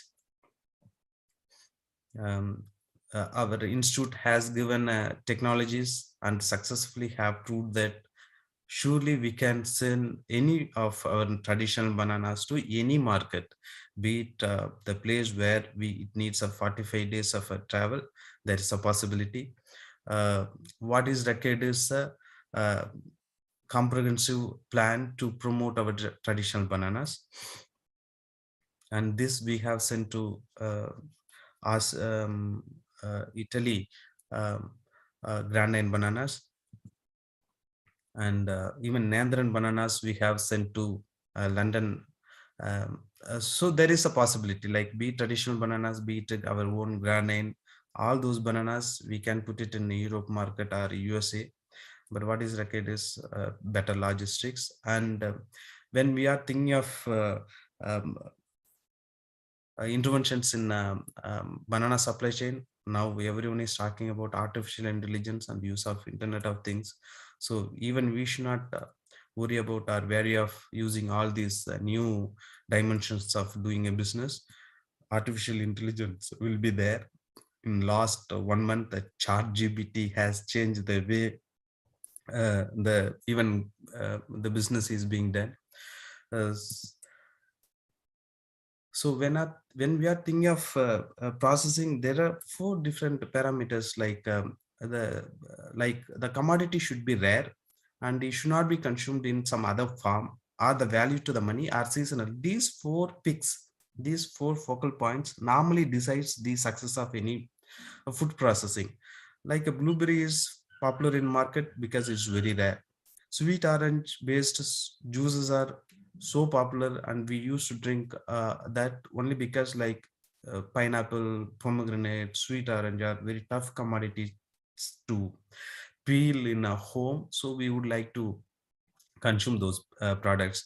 Or it should add value to the money, like having a strawberry juice will give a kind of uh, elite feeling. Like now everyone is talking about taking avocados, taking dragon fruits, taking kiwi fruits. Ultimately, as a horticulturist, we all know that there is no any difference, or rather our tropical fruits are much better in terms of our nutritional characteristics. But even then, like even in our own breakfast, we are so happy to add avocado butter and avocado based purees in sandwiches. So whatever the commodity that we are doing, that should add value to the money, or it should be seasonal. Like mango is very popular, lychee is becoming very popular. It's because like of its seasonality. But banana should also can find a place, not necessarily as only as a primary processed food or as a commodity that has to be have its prime, but like a place or like a labeling. Banana can be a better buffer, like the way wheat, rice, or oat meals or barley meals are being used. Banana can also be a better meal product. So the uh, the industry is growing beyond our imagination. Even in India, we have given enough emphasis with so many special agriculture protection zones and food parks, mega food parks that can handle as much volume as possible. As of now, none of the mega food parks are like having the um, industries in the way that we expected. And the food processing as a whole is more than 35 billion US dollar business. And we are producing as a country more than 600 million tons of, it includes both agri and horti products. So this adds a lot of scope for us to have and to emphasize on food processing. And when we are thinking of food processing, as I said earlier, like not necessarily we have to think about only primary processing, because converting, for example, like giving a milk as a milk will not add more value to the producer, not to the retailer, or to the business person, or to the entrepreneur. But then when you convert that into ice cream, then naturally there is a value. With the smaller interventions, you can earn a lot of money out of it. So typically, even when we are thinking of a banana processing, not necessarily we have to restrict ourselves only to make a primarily processed products, but then there is opportunities like starches, dietary fibers. Now people are talking about the protein isolates. Alternative proteins are talk of the town, because the climate change is the biggest problem. So people would even in West would like to consume less and less meat, but then they are thinking of alternative proteins to meat, and then extraction of oligosaccharides or polyphenols. All these areas we can also think about it, and we should also concentrate more and more. So the business can happen on anything. One small technology that we have developed is minimally processed banana slices. Even like evening snacks is bhaji in most of the southern India.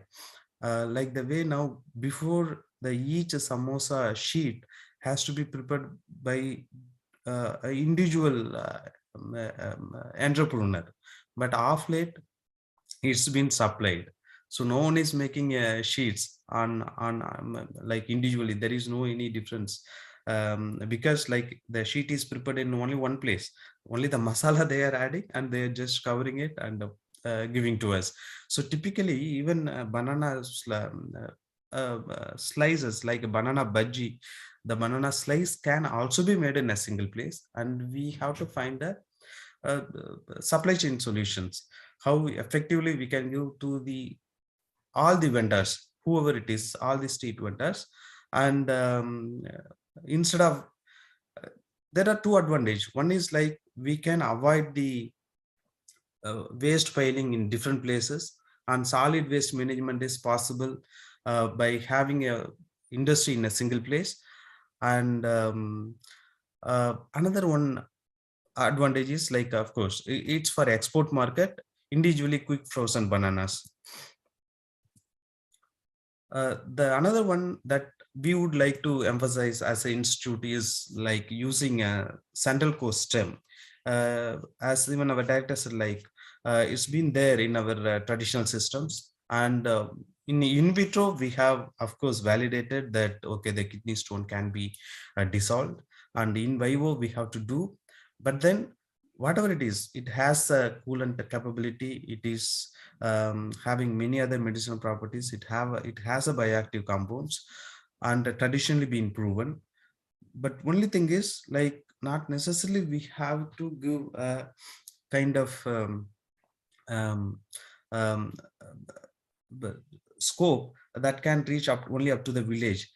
We have to take this beyond our towns. And even in Karnataka, there are some entrepreneurs who are making a minimally processed some stem slices and sending it to Gulf countries. Here, the solution should be not necessarily, again, we have to pack it with the 200 gram or 250 gram packets. Just make the price stagnant one, constant one, maybe the same price like what a street vendor is selling the stem slices. Like say, for example, a whole stem is 10 rupees. Even after all your processing, the stem cost should be the same. It should not enhance more. If we keep that cost intact, this can also be a successful technology, and the entrepreneur can surely think about it. And when you are thinking of chips, again, a variation is important. There are companies in Coimbatore or in Palakkad. You can see variety of chipses.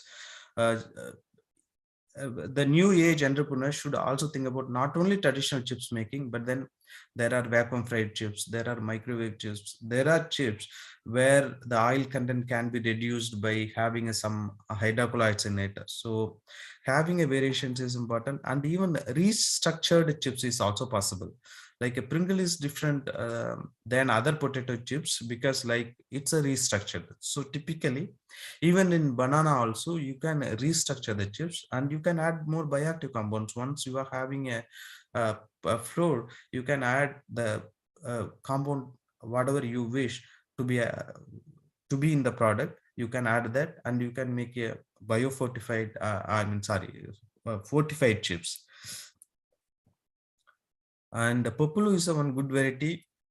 Not necessarily we have to promote this variety for a dessert purpose, but then this variety is the best choice when you are thinking of making a chips, or even when we think about, in future for banana starch or flour. So this variety can also be promoted. And Nather and Grits is one another good product that we have made. Dr. Shiva, he has made this product, and because where exactly we are pitching the product is very important. Surely this is not for a traditional supply chain. It cannot be compared with the upma that we make using a suji. But then this is the best product where the consumer are conscious about what they are eating.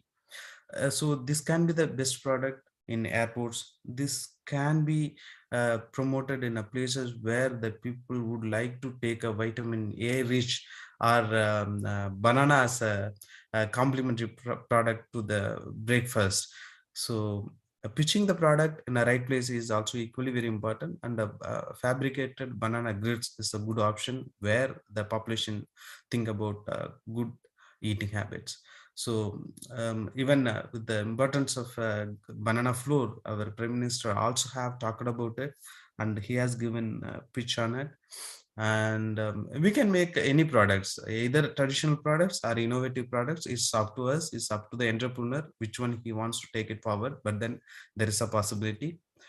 But the unique selling point is very important, and many a time again the Amul story is important when we are thinking of using or making industry on green banana flour.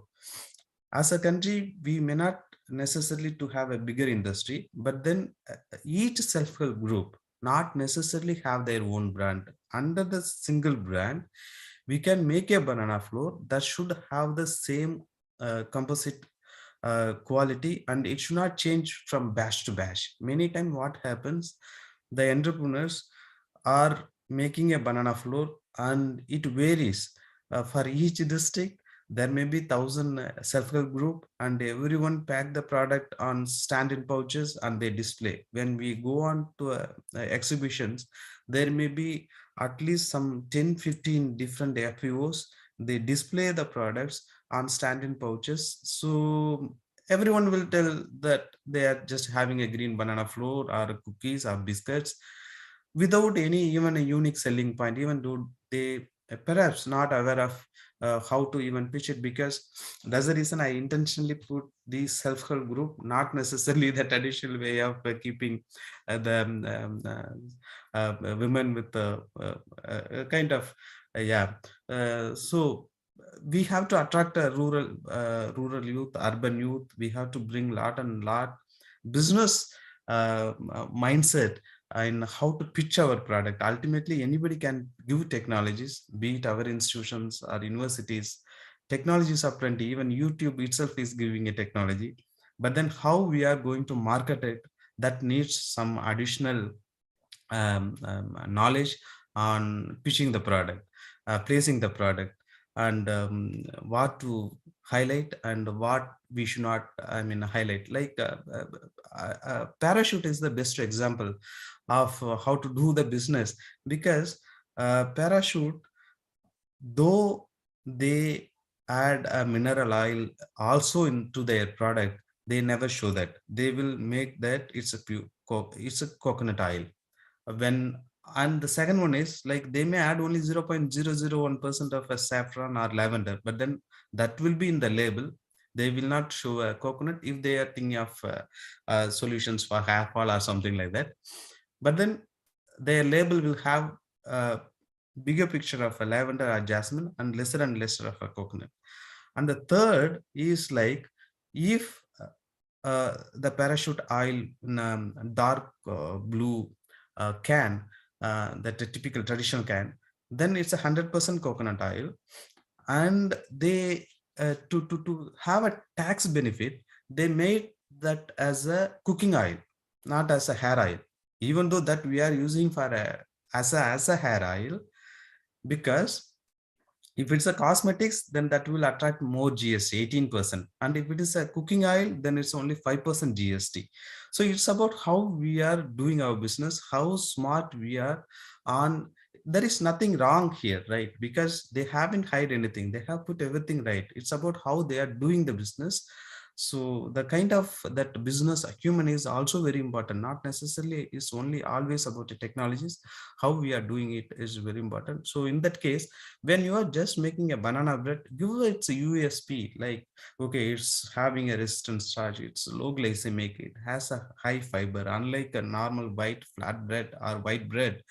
So this have so and so forth of all these additional nutritional characteristics that has to be highlighted, and that should be our USP. Many times that we miss. As a population, there is more and more diabetic is growing, and having green banana flour or even millets in that case will add value. And this year, of course, is an international year for millet also. And millet do have one issue, because that's rich in fat and rancidity is rampant.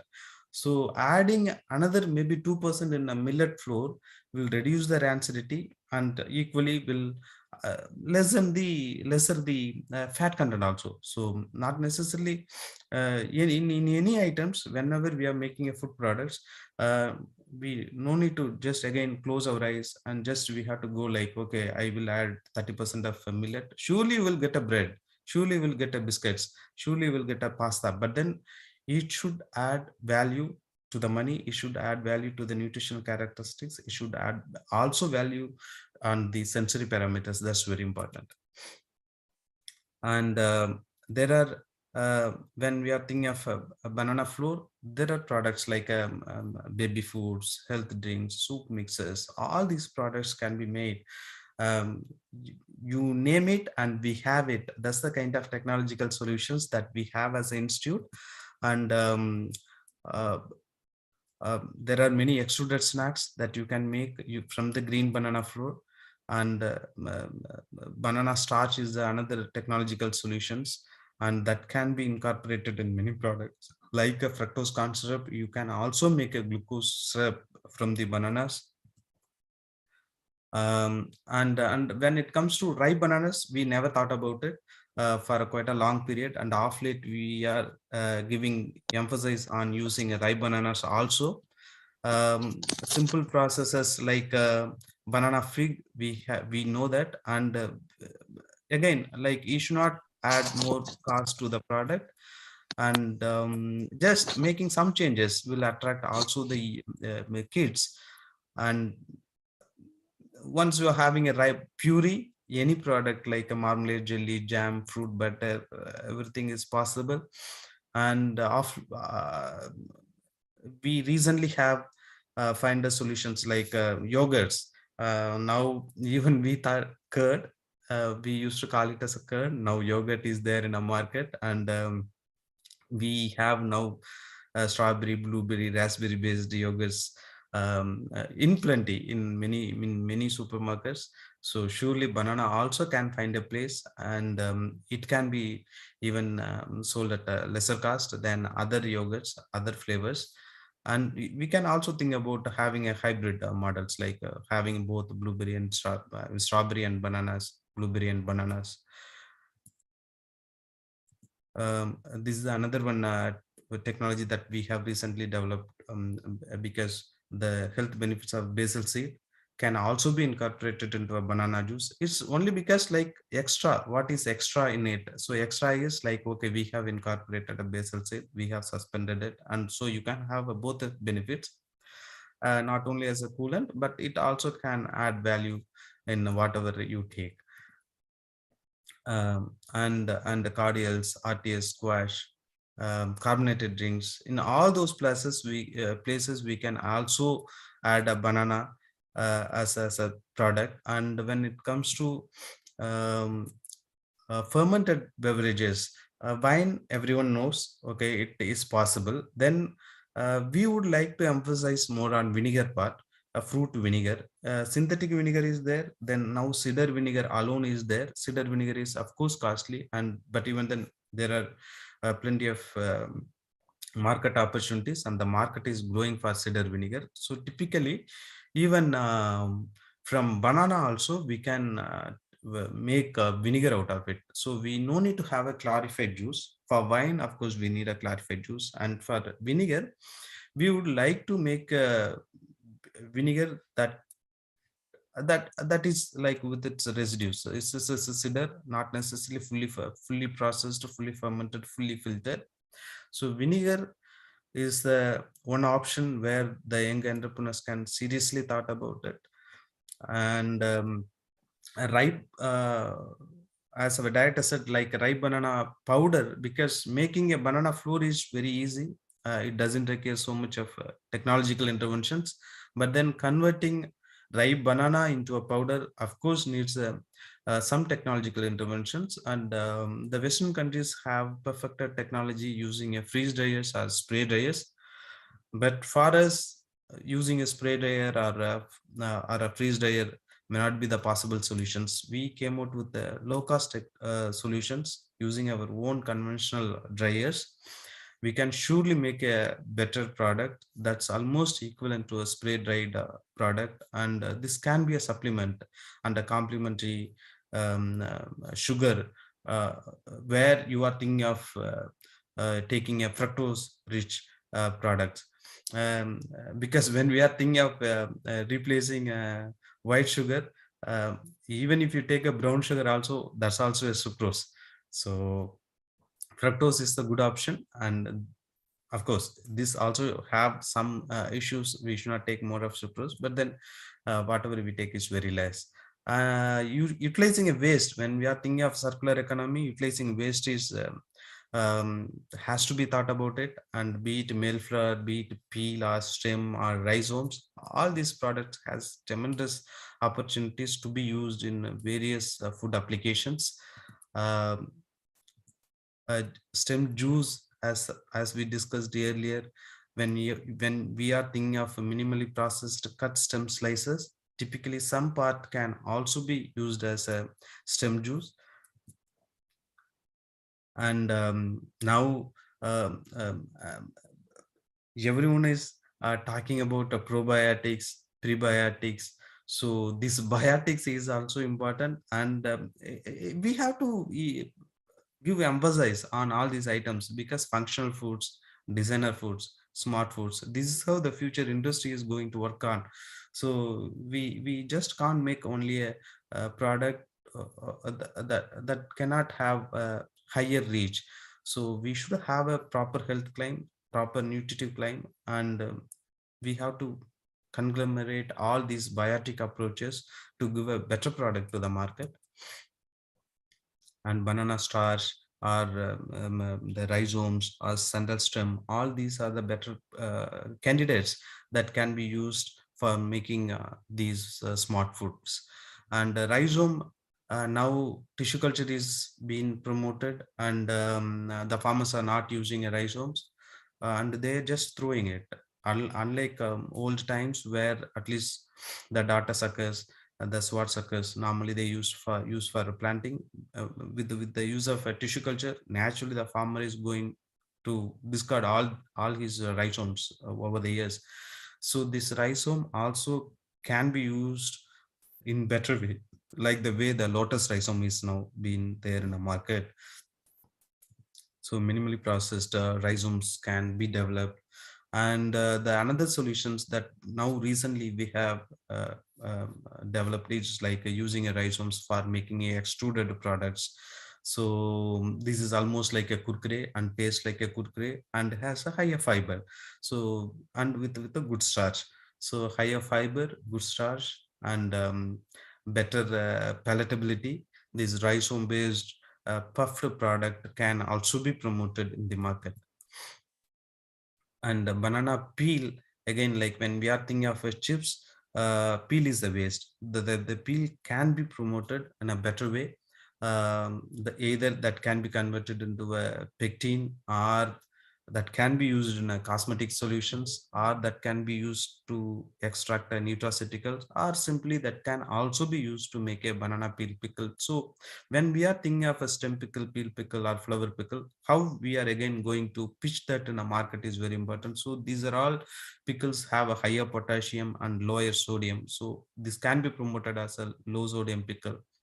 And should find a separate place. Not necessarily it has to be compared with the lemon pickle or like any other traditional pickles like a mango pickles. And one thing is like many a time, even in academics, we feel like post-harvest processing, why it is necessary is like to avoid the market glut. Maybe this tagline also we have to change, because processing is also a continuous activity, and it needs continuous supply of raw material, and that can happen only when the product is sold and it's not there in the shelf. Like one is a shelf life and another is this market glut. These two things also has to be, I mean, we should not give too much of emphasis, or we should on shelf life also. Like a shelf life is possible, whatever the numbers that you wish. There are technologies available, but then no entrepreneur or no businessman would like to keep the product in the shelf for 6 months. So dietary fiber is another one good option that we can explore in a central stem or even in a pseudostem. Ultimately, now the industry is moving beyond the traditional way of eating. Now they are talking about 3D food printing. Now they are talking about DNA based the consumption of foods, and they are talking about insect dense protein foods. So we should not left behind, and we should not like think only about traditional foods. So in all these places, banana can also find a place, and the leaf industry is the big industry, and the leaf not necessarily again only as a plate. That now we are thinking of using a leaf for other compounds. So maybe in another 5 or 6 years, our group will come out with better solutions of using a leaf. And another one industry we would like to emphasize of late is ornamental banana industry. Even our honorable vice chancellor also have promoted in some of his videos um, um, about the ornamental bananas, and even we have given to Delhi government. It's been there. So leaf industry and ornamental bananas are the good places where we can focus. And many have talked about fibers, and we all know the importance of utilization of banana biomass, and there are plenty of opportunity. All the western superstores, be it IKEA, be it Walmart or Lidl, Tesco, everyone is having their place for banana based products. And this here, when we are thinking of a banana fiber utilization, it's again about the logistics and how we are going to give us solutions on bringing the banana pseudostem to a factory, or like whether like going to have a mobile um, uh, based kind of fiber extractors. That's the biggest problem, because we all know that banana fiber has the potential, banana pseudostem sap has the potential, central stem has the potential, but then everything is having or as a business is as a dots. It's never been connected. So we have to connect all these dots in a single place, in a single platform. All these 4 different verticals, they are actually uh, different verticals, but should happen from the single place. Then surely even a banana fiber can also be a better fiber, and it can be compete with any other fibers, be it jute. Because jute is being sold even in the market like 40 to 60 rupees per kg, but then here the operational cost itself is more than 150 rupees. Then when we add all those margins, then it goes beyond even 300. So with that, we can't make just a jute bags or like or a table mats. Then we must find other technological solutions. Textiles again is been thought about it. As I discussed earlier, like all these four parts has to be comprehensively used to make this industry a viable and sustainable one. Technologies are there with the universities and again with the institute, and not necessarily only NRCB, but even in the institutes like Citra have developed technology for blending banana fiber, and then CIRCAT has developed technologies on it. So we can have a hand holding with any institutes, and the entrepreneur can approach us. If we don't have, surely we will tie up with some others and we will give a technological solutions. This particle boards is also a possibility. Then even converting that into a briquettes or like making a pro trace is also a good opportunity for entrepreneurs to thought about it. Because when we are thinking of extracting a banana fiber, again the huge biomass that's been never used is a sculpture, or like we can say it as a bagasse, similar to sugarcane bagasse. So this bagasse is again another 20 million ton 20 tons.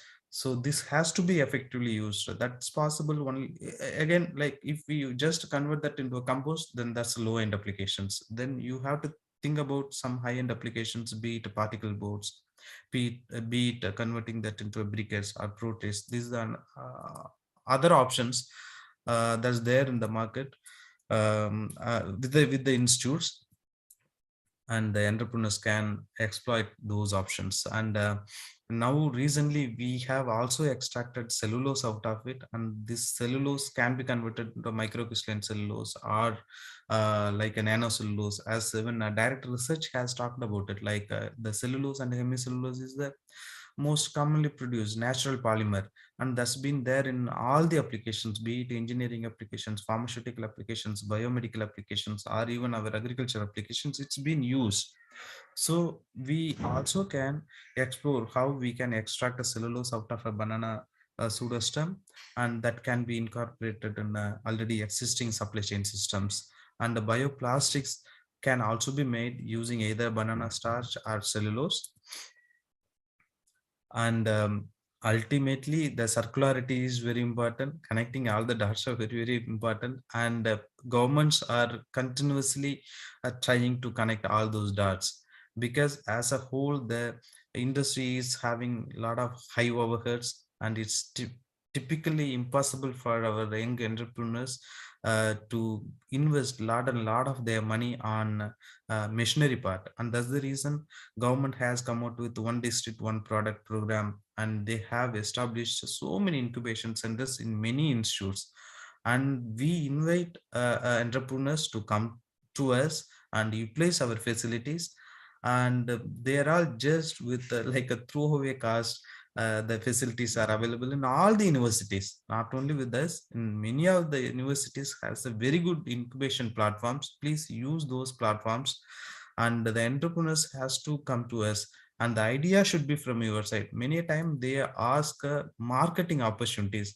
I always used to tell, like as a technocrat, I know the technologies, but then if you ask a market from the technocrat, then I may give not a evidence based marketing marketing ideas. It's mostly about how I perceive. So rather, marketing should be yours, and all our technological solutions from our side, we are always happy to give. And we are also having a food testing laboratories, and we create platforms. We can create a marketing platforms. We can connect you with many industries. We can connect you with many government organizations where other alternative products are being there, and we also can give you intergenerational linkages. But ultimately the responsibility is on your side. As an entrepreneur, it should be always yours, because you are going to take a risk and you are going to infuse capital on it, and so the marketing also should be yours.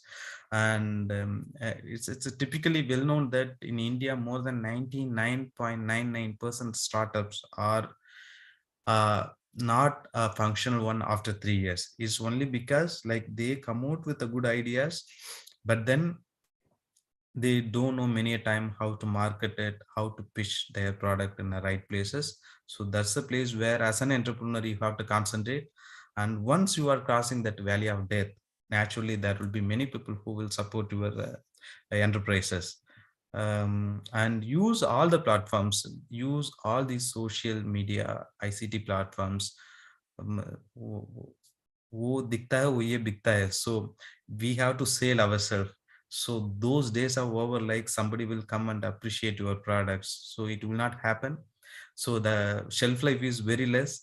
The longevity of any mobile phone is just a year. So next year they have to come out with the new models. So typically, even for you, you have to concentrate on your product. You have to pitch your product. You have to use all the social media platforms in a better way. Nothing wrong on using or attracting influencers, YouTubers, and Instagrammers to talk about your products, because there are many people who are following their advices. And even a popular brand like a Coke has to evolve every day. Like they can't just keep on stagnating with their own brand, and they cannot be there like the way what happened to Nokia. We have to change, otherwise we will be trash and we will be vanished. If it happens to big brands, then we are nothing. So hand holding is another important thing. Many a time we believe, we don't like to hand hold with the companies. They have a better marketing acumen, be it even in banana fiber based products, banana textiles. It's been closed even now, more than 20-25 years. The people are talking about, they tell like, okay, they're having a technology, they're having products, but then it's never been in the stores because they don't want to hand hold. So hand holding is also equally important to promote your product, with be it any activities. Like when we are thinking of banana fibers and its utility, it should be for IT industry, not necessarily only for exhibition. It's been happening in villages. So it's about how we are hosting the events, where exactly we are hosting the events is very important. And we do have to have some seasonal offers, and the social media marketing is again gaining a popularity. So we can do any of those things to make your product more visible. And we are having 2 units, ITMU and then ABIC. Our agribusiness incubation center is so vibrant. So we are promoting entrepreneurs. We give, of course, innovative solutions, knowledge and expertise, but then it's again perceived. And then R&D and the trainings and workshops. So you can utilize us in any of these places. Our ITMU give solutions on various aspects. So be it on capacity building, be it on consultancy, contract research, or like providing a ABI incubation platforms. So there is a possibility you can use our ABI in a better way, and our ITMU for all the activities that's related to capacity building, technology transfer, contract research, or consultancy. More than, as our director said, like we have more than 45 different technologies, and even I can claim like we can have 100 technologies also. So technologies is not a problem. In any product we can have more and more technologies, but it's about how we are going to pitch the product. That's very important. So as an entrepreneur, you have a idea and where exactly you want to sell your product. You just come with those ideas, then we will give a technological solutions. And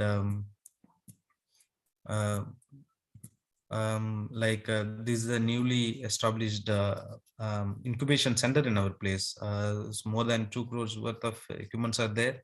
So we invite even all the entrepreneurs to utilize these kind of facilities. As I said, not necessarily only us.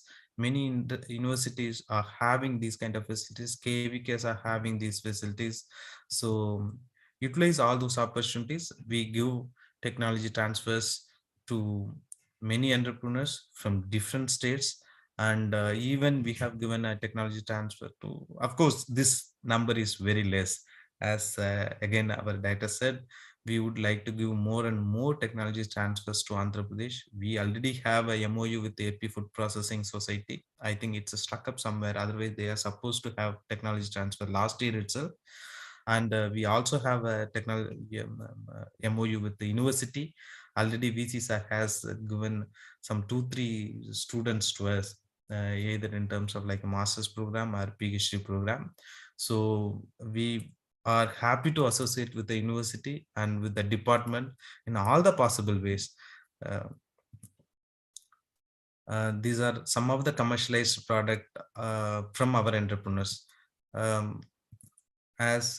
As the case with any other items, even though we have given technologies to 150 different entrepreneurs, hardly maybe 10 or 15 who are very successful. So we have different publications that also can be either downloaded or mostly in an app. We are having 4 different apps. Those apps from Google Play Store can also be downloaded for preliminary information. So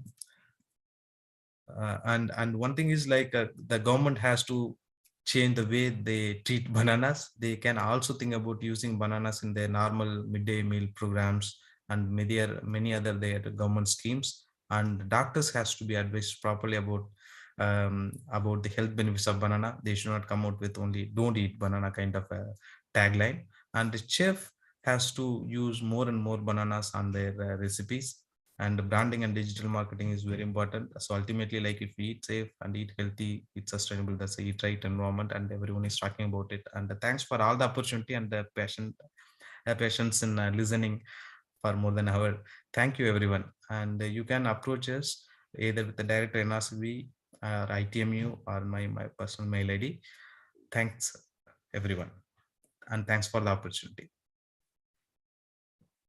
Thank you very much, Dr. Suresh Kumar, for your very detailed and informative and excellent presentation. And definitely the participants get enlightened with your presentation. And I'm sure in days to come, there will be more entrepreneurs dealing with the processing and valuation of banana. Thank you. Thanks, sir. Thank you so much. Thanks, sir. Okay.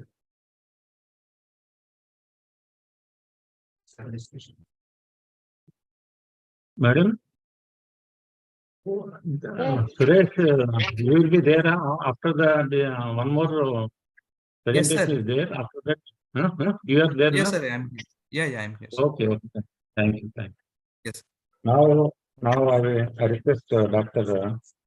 Sri Sudhakar, Chief Technical Officer, ICR KVK, CTRA Rajahmundry.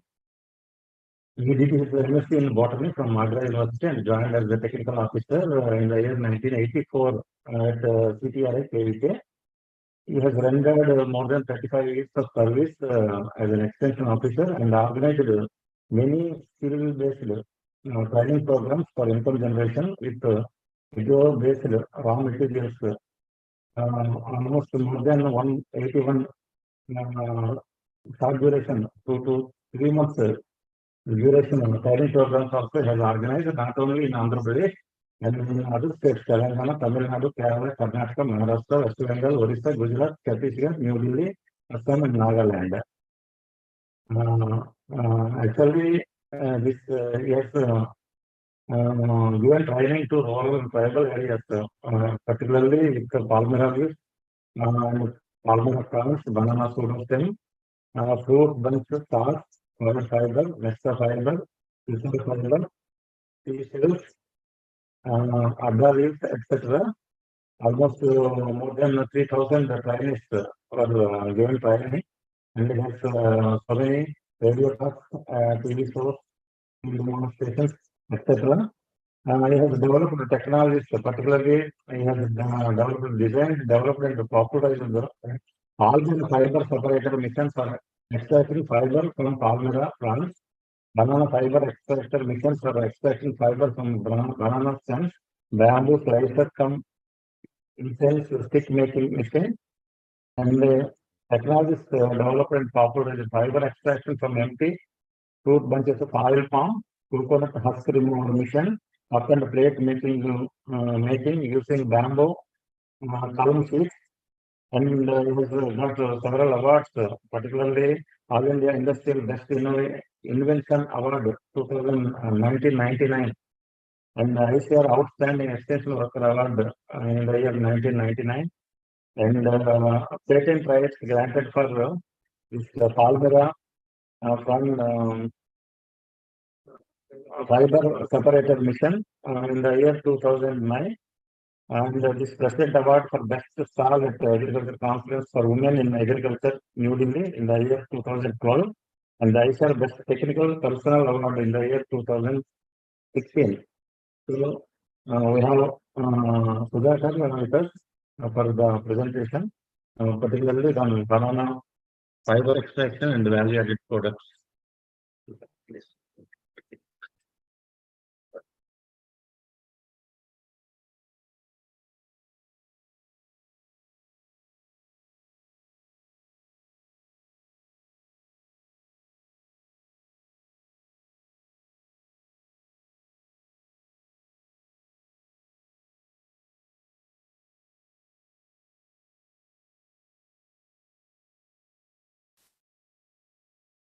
Is it?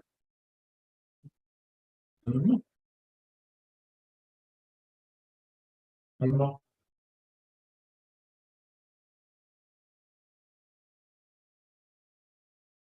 Madam? Sir, it is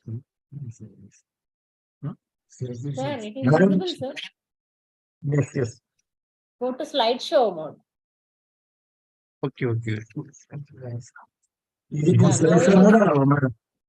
Yes, yes, Okay, no? it is okay, sir. Yeah. Good morning to all the dignitaries of this prestigious webinar. And first of all, I am thankful to the organizers for giving me this opportunity. And today I am going to tell about this banana fiber production. Actually,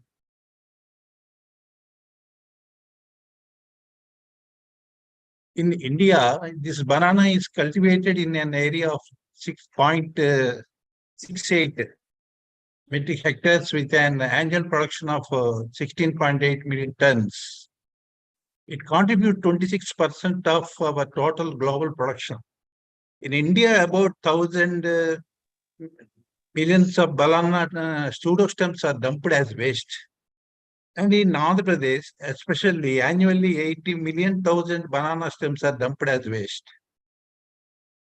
Nearly 17,000 tons of fiber can be extracted from these waste portions of banana, which costs nearly 100 crores of rupees, taking a minimum of 75,000 per ton.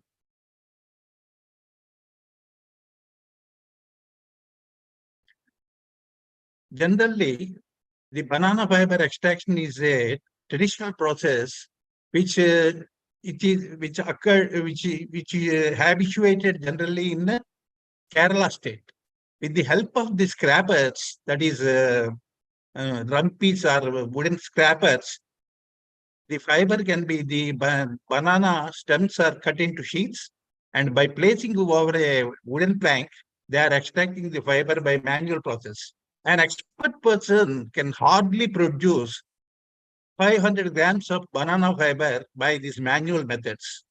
But it gives number one quality. Nowadays, it is treated as the sport quality of the fiber. It is possible only with the manual process only. In manual fiber extraction process, it is a very cumbersome process. Hardly by using this rumpy, the pseudostems are scrapped and 500 grams of dried fiber in 8 hours can be produced. Staining the palms of the extractor, blackening of nail ends and fingertips and nail ulcers are some of the common problems associated with this manual extraction process. Hence, commercial extraction of banana fiber has not received that much attention. And accordingly, in the year 2002, by seeing all these problems, the Krishi Vigyan Kendra of Central Tobacco Research Institute, working under the aegis of Indian Council of Agricultural Research, New Delhi, has designed and developed this banana fiber extractor machine for the first time in India.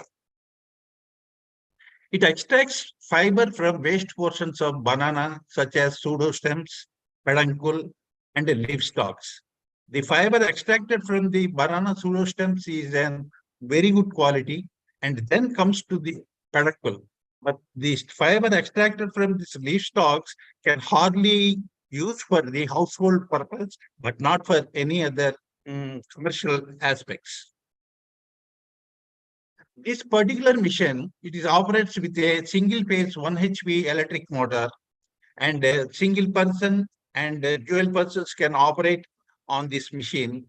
And it is a portable device, weighs around 75 kgs, and it extracts 12 to 15 kg of fiber in a span of 8 to 10 hours. Women can also easily handle this machine. And the production cost of the fiber for extracting 1 kg of fiber, hardly it requires 125 to 150 rupees for extracting 1 kg of fiber, inclusive of wages, mission maintenance, and electricity charges. The market price for this fiber is, for first quality, nowadays it is 250 to 275 rupees per kg, and the second quality is 225 to 250 rupees per kg, and the third quality is around 200 rupees. But if we produce the export quality of fiber after getting the fiber from the machine, by using again some scrappers, the machine will convert the pseudostems into fiber to a maximum extent of 90 to 95% only. The balance remaining 5 to 10%, we have to do it by manual. Then the fiber cost ranges from 350 to 500 rupees per kg. Actually, from 1 hectare of banana field, 700 kgs of fiber can be extracted. A minimum of 50 to 20,000 of net income can be earned from this fiber production. Generally, from each pseudostem, 120 to 150 grams of fiber can be extracted.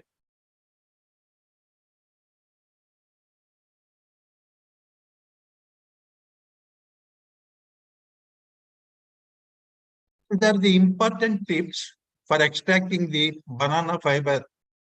One is, banana fiber can be extracted from all varieties of banana, preferably this cooked banana, and then amrutapani, and then this karpura, and then this green banana. 120 to 150 grams of fiber can be extracted from a single pseudostem. And per day, in a span of 8 to 10 hours, 100 stems can be processed, and 12 kg of fiber can be extracted. And it requires minimum 4 persons. All the 4 persons we can employ these women groups, mainly women groups, and you need not go for the farmer workers working in the fields, because it is a very semi-skilled oriented work only. That's why if we go with this extraction process with the female members, especially this self-help group members or other household women group, we can extract the fiber very easily, and our electricity charges and wages will come hardly within 700 rupees. Being a portable machine, the extraction units can be installed within a radius of 5 to 7 kilometers from the fields, which this is very important, which reduces the transport charges of raw materials considerably. Transportation of raw material through trucks and tractors is not at all advisable. The price varies from 700 to 1,000 rupees per processing 100 stems, which includes transportation and mainly it includes transportation charges. It should not exceed more than 1,000 rupees per 100 stems. Precautionary measures in fiber extraction is the pseudo stems have to be processed hardly within a span of 48 hours after harvesting. The cut open sheets, which has to be processed on the same day. The fiber has to be dried in the shade conditions only. The fiber must be bundled after drying out the moisture content totally. Next, fiber. What is the necessity of this fiber? This fiber we can use in making of yarn. Making of once the fiber can be converted into yarn means we can go for making different types of items that I will show in my coming slides. Next, decorative and household articles, that is table mats, bags, baskets, wall decoratives, doormats, etc. But as suggested by our earlier speaker, Dr. Suresh Kumar, the cost of these household items will be very more compared to the jute products. And in handmade paper industry also, the craft papers and tissue papers and filter papers and paper bags can be made with the help of this banana fiber papers.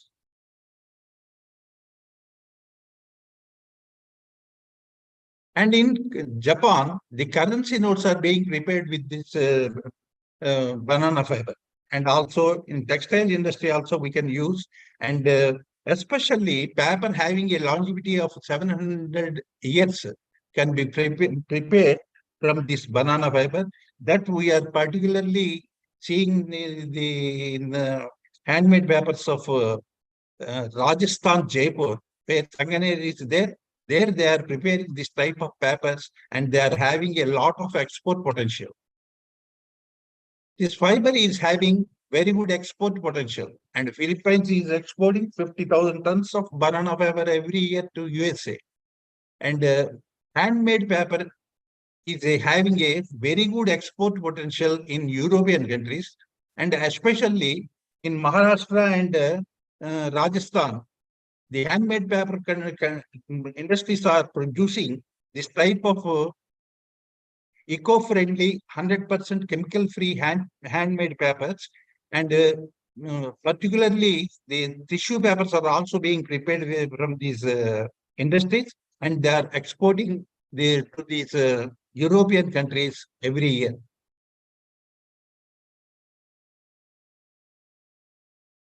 And while extracting the fiber, we will get two types of waste. And this waste we can use as the organic manure, and it is very easily decomposable. While extracting the fiber, the waste that we are facing is, one is solid waste and another one is liquid waste. The solid waste, that is, the waste is suitable for vermiculture units and it enhances the compost conversion rate by 20%. And this particular waste acts as a binding agent with agriculture waste.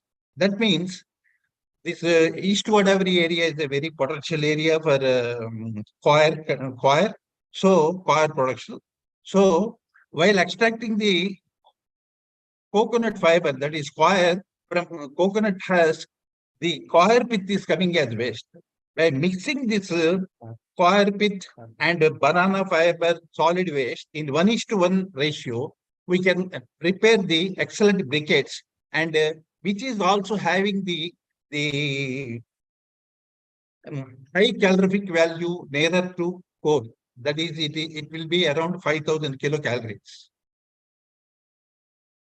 the liquid waste that comes while extracting the fiber will be separated and it can be used in dyeing industry. And similarly, it acts as a cleaning agent and it maintains the ecological balance of fish ponds and aquariums. And many of our entrepreneurs, they are selling this liquid waste at a rate of 5 to 8 rupees per liter. And because of these export potentials and market linkages, the application of this banana fiber is, it can be applied in textile industry in preparation of banana fiber socks and gloves, towels and napkins, and carry bags, nursery pouches, vermicompost, and it can be best pilot project for self-help groups. See, I will just show you a few photographs of this banana fiber extraction process. This is the waste portions of banana stem. It can be, the sheets will be removed from the banana stems. These are the sheets, and the sheets will be kept into this inside this machine. That is, it is almost similar to the raspberry machine, but it is called banana fiber extraction machine. Works with 1 HP single phase electric motor and dual operation or single person operation. This is the banana fiber. See, while inserting the fiber, first of all, the fiber will be, the sheet will be crushed, and while dragging back the same sheet, the fiber is combed. So finally, the fiber comes like this. And the fiber has to be dried under shade conditions only. And after total removal of the moisture content in that particular fiber content, we can pack it, and so that it can be kept for longer periods, say more than 6 to 8 months in packed conditions.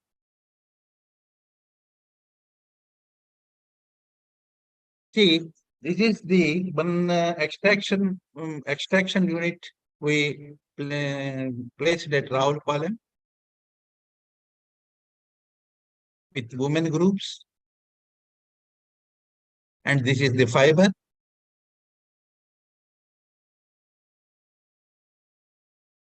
And this fiber is being made into the braids for making different types of handicrafts items.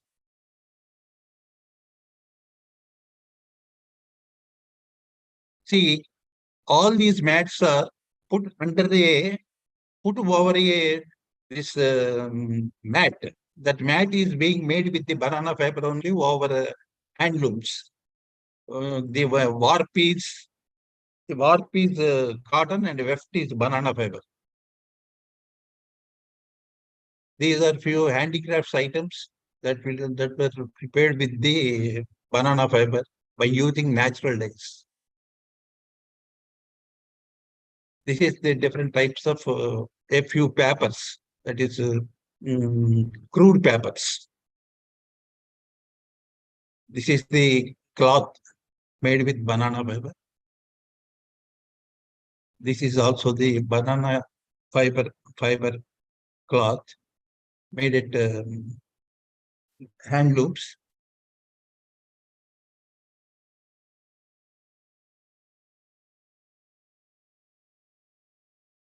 This is our mission demonstration at the Dr. M. Swaminathan Foundation at Chennai. And this is one successful unit in Khammam district. See, generally, we see this banana sheets. It is nothing but a waste. Nobody is using these sheets. So the simple technique is we can collect this type of sheets from the stems, and it can be purified with lukewarm water, and then with the help of this hand operated or pedal operated machines, these sheets can be converted into these cups. And the cost of this machine hardly comes around 12,000 to 15,000 only. Whether it is a pedal operated machine, it is a 12,500. And if it is a hand operated machine, it comes under 15,000 machine. But two persons can produce a minimum of 3,000 cups per day.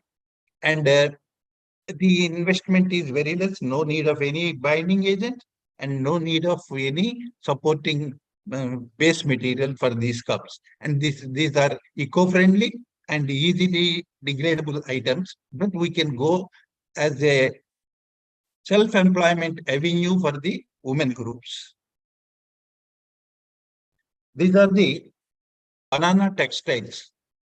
So once the fiber is made into a cloth over the handloom machinery, automatically it can be converted into woven cloths or shirts like this.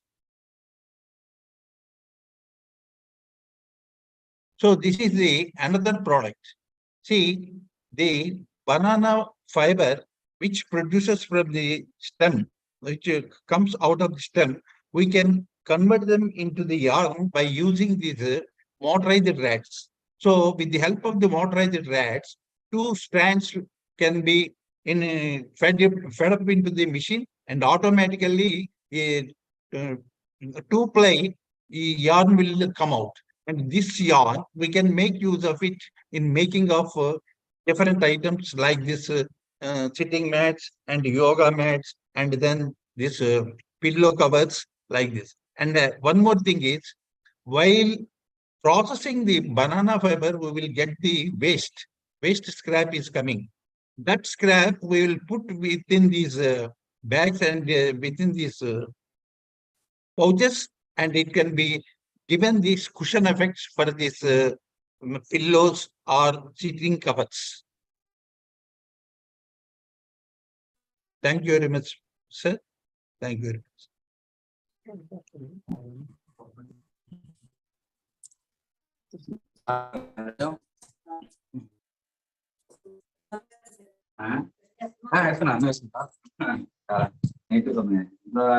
you, Sudhakar Garu, for your excellent presentation on fiber extraction and value-added products from banana fiber.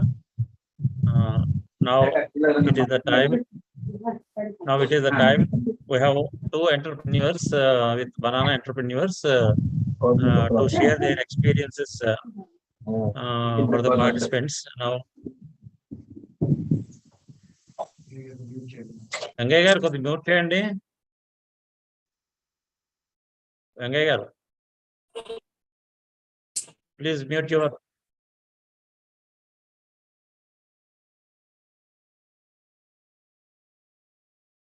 Okay. Now I request Dr. Sri ASSN Murthy Garu, the proprietor, Sri Sai Datta Fibers and Paper Products, Rahulpalayam, is doing this fiber extraction and making value-added products from out of banana fiber since 3 years, and is MCOM graduate, postgraduate, and is have the experience of 25 years for making marketing of products and concept selling. He is with us to share his experiences for the benefit of the participants.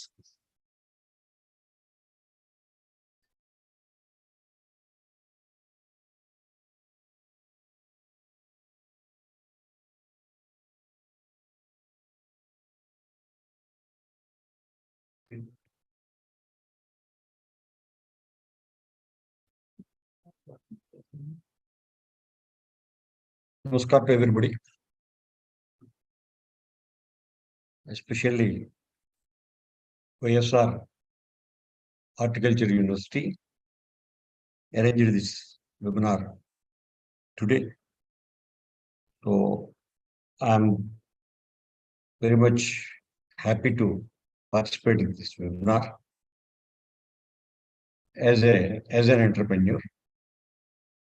Since 3.5 years, I was engaged in this manufacturing of fiber from waste stems of banana, as well as paper products like paper plates. Also, we are manufacturing. My unit was established in Rawalpalam. Actually, in 2019, with the help of YouTube, I came to know the technology, how we can make the banana fiber. And then, with all the references and with all the searchings, I came to know that Dr. Sudhakar is available in our area to give technical advice. Then I approached him and I came to know the technology and the techniques behind the banana fiber extraction. And then I started this industry in December 2019 at Rawalpalam with a single mission. With a single vision, I started, and presently I am running 12 missions in 2 different places. That is one at Rawalpalam and another one at Kovuru, near Kovuru. We are running 2 different industries. So actually, this is very easy process. Process is very easy, but there are some difficulties we can discuss later on. And with this fiber, we can make very good items like mats, door mats, like these table mats and vanitary bags and sanitary napkins, and also so many products, which is nowadays people are behind this interior decoration. So many interior decorative items can be made from this banana fiber, no doubt. But it is very difficult and it is very costliest process, because a woman who is engaged in this process cannot make even one mat in one day. It will take 5 to 6 days. 5 to 6 days to make a mat, doormat, or a table mat. So even then, we are giving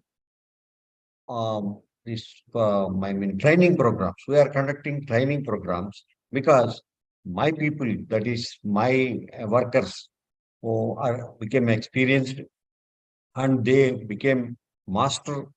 We can say master weavers or master trainers, and these 2 persons who are sitting in this chairs, that is 2 persons, and another 4 also there.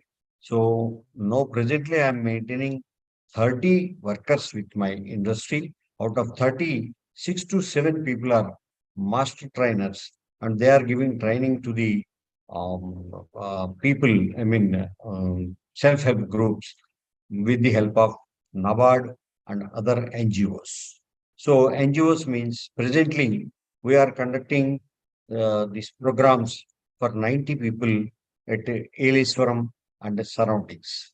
So with the help of NABARD and as well as another NGO groups. So people are taking training, but they are not continuing the process because of some difficulties. The difficulties we can discuss later. And these are the mats we can make from the banana fiber. They are very smooth. They are very much having lifespan also. As far as the Sudhakar sir told, this paper manufactured through this banana fiber is having a life of 400 to 700 years. In generally, paper will be teared off within 1 year or 2 years. But this banana fiber paper is having life of 400 to 700 years. But that's why Japan as well as America is also manufacturing currency notes with this banana fiber. So there are so much of export orientation is there. So many countries are importing banana fiber. We can manufacture banana fiber in India, but the source of export, lack of source of export is there. Very few people are engaged in the export orientation. So we have to depend on the people only. So we are not getting much, and we are not getting much value for these added products and the value added products, as well as the fiber also. Because one mission which was engaged for 8 hours can produce only 12 to 15 kgs of banana fiber per day, dried banana fiber per day. But the cost which we are giving to that is about 120 to 150 rupees per kilo. But as far as the middlemen, which those who are engaged in this export orientation, they are bargaining for 120 rupees, 130 rupees, 140 rupees per kilo. So we are not getting maximum returns on the production. So that is the main defect, difficulty behind the non-development of the industry. So many people have started 20 years, 15 years back also people have started this industry, but nobody is continuing. Why? Why? Because the investment is very high, but returns are very low. That is the main reason. So my suggestion is government has to give support to this industry by giving subsidies, by giving funds, by giving exemption in this for GST and all. Then the industry may flourish. So government has to take maximum maximum importance or maximum initiation to develop this industry by giving advertisement, by giving importance, and by conducting these farmer meetings, because farmers are denying to give the stems also, because they are dependent on the traditional systems, because they are having a notion that if we keep the stem like that, it will give maximum strength for the outcoming pellicle, we can say what it calls technical suckers. So they are not accepting to give the stems to industry. So they accepted also. We have to give maximum amount to cutting as well as transport also. So the cost of production of the fiber is becoming more costliest and than the returns. So government has to take maximum steps to improve the industry. Then it will have very bright future, because the central government has banned plastics, and now the alternative is only fiber, whatever the fiber may be. The fiber is the alternative for the plastics. So when government is banning the plastic, this will become a good industry. So government has to support, and then we will definitely lead. We'll definitely lead, and we'll have a good opportunity in this sector. Thank you. Thanks for this opportunity given by this university. Thank you very much, sir. Thank you.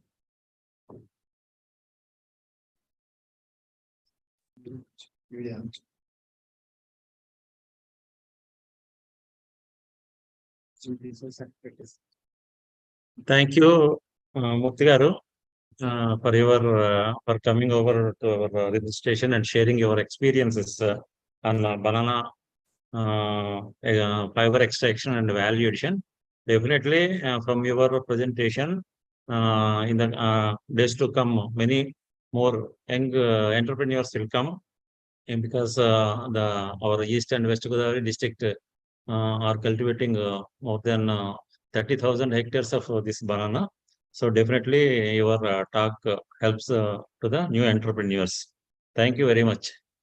Now, one more entrepreneur, woman entrepreneur is with us to share her experience regarding this one. Actually, Srimati M.G. Krishnaveni Garu is here. She is with us. Actually, she was BSc, BA graduate, and initially she started the entrepreneur with jute fiber making and products. And during the year 2003, later during the year 2006 and 7, she was attracted towards banana crop, and she is extracting the fiber and making the handcrafts, and especially this clothing with banana fiber. And during the year 2018, she has established one industry under the name of IC World near in Amajavari Lanka, East Godavari district. It is in between Kottapeta, Ravulpalam to Ambajipeta. In between, it is there. So she is with us to share her experiences.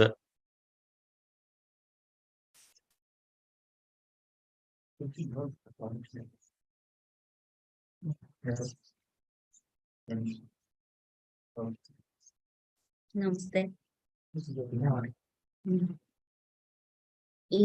ఈ meeting లో ఉన్న పెద్దలందరికీ నమస్తే. ఈ meeting వచ్చిన శ్రీ సెల్వరాజ్ గారు, ఎన్ఆర్సిబి director, Shri Janakiram గారు, vice chancellor YSRHU, Shri Sridhar గారు, కమిషనర్ ఆఫ్ హార్టికల్చర్, మరియు ఇతర శాస్త్రవేత్తలకు, ఇతర వ్యాపారవేత్తలకు నా హృదయపూర్వక నమస్కారములు. నా పేరు కృష్ణవేణి. నేను ఉండేది రాజమండ్రి.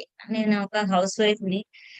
2003 నుంచి నాకు ప్రకృతికి సంబంధించిన ప్రొడక్ట్స్ తెయ్యాలని ఒక కోరిక ఉండేది. నేను ఇంట్లో వర్క్ చేసుకుని, నేను ఒక ఉమ్మడి కుటుంబంలో ఉన్నాను. మా ఫ్యామిలీ మెంబర్స్ 40 మంది ఉంటారు.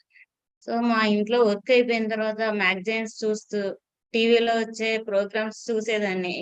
ఈ ఉమెన్ ఎంటర్‌ప్రెన్యూర్ ప్రోగ్రామ్స్ చూస్తూ నాకు కూడా ప్రకృతికి సంబంధించిన ప్రొడక్ట్స్ చేయాలని అనిపించి నేను ఒక వెబినార్ కి అటెండ్ అయ్యాను. ఆ టైంలో jute manufacturer development officer Shri Narasimhulu sir Hyderabad, ఆయన్ని కలిస్తే ఆయన ఒక ప్రోగ్రామ్ కండక్ట్ చేసినప్పుడు దాంట్లో జూట్ బ్యాగ్స్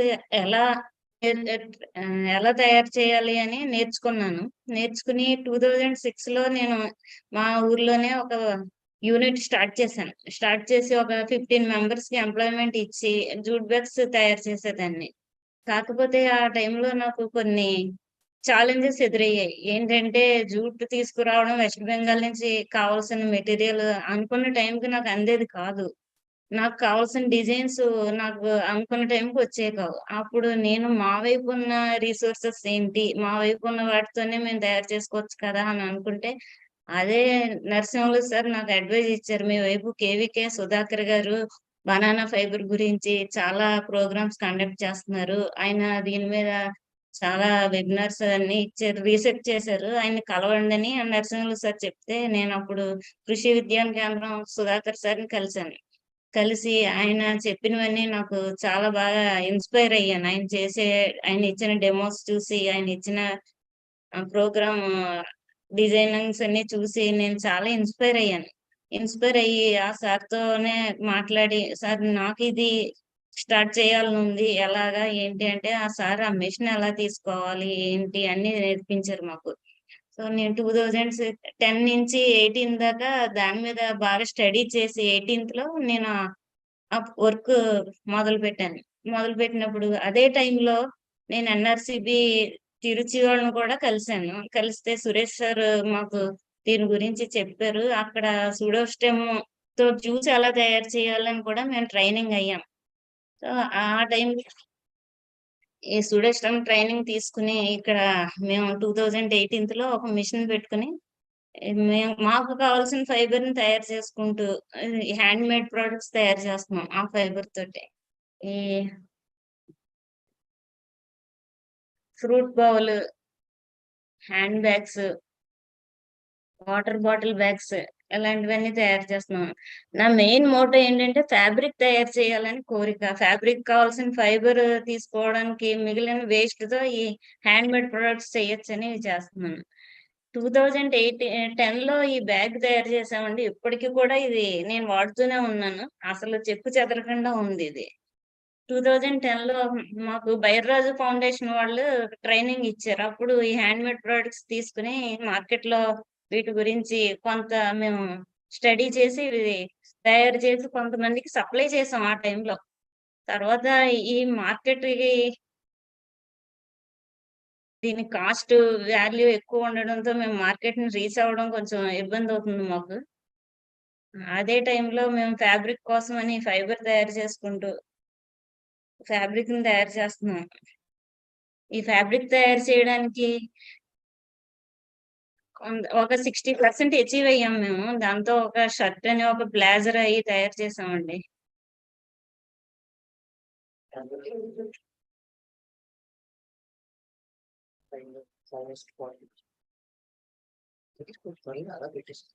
బాగా సన్నటి ఫైబర్, ఫైనెస్ట్ క్వాలిటీ ఫైబర్ తయారు చేసాం మేము. దీంతో ఫ్యాబ్రిక్ తయారు చేస్తున్నాము. అది కాకుండా వేరే హ్యాండ్ మేడ్ ప్రొడక్ట్స్ కూడా తయారు చేస్తున్నాము మేము. నాకు ఈ అవకాశం ఇచ్చిన ఎన్ఆర్సిబి వాళ్ళకి, YSRHU వారికి, నన్ను ఇక్కడికి పిలిచిన రామనాథన్ సార్కి హృదయపూర్వక కృతజ్ఞతలు. ఇంకొక చిన్న విషయం సార్ నేను షేర్ చేసుకుంటున్నాను. He is my son. His name is Vishnu. తిను ఎంటెక్ పవర్ ఎలక్ట్రానిక్స్ చేసి 2 years జాబ్ చేశాడు. చేసి నాకున్న ఇంట్రెస్ట్ తో జాబ్ మానేసి నాతో కలిపి వర్క్ చేస్తున్నాడు ఇప్పుడు. నమస్తే.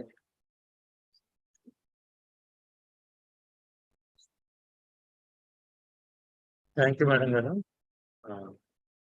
for sharing your experience.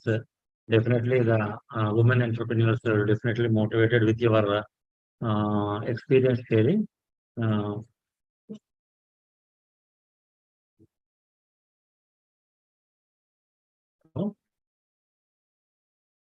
With this, the technical session is almost completed.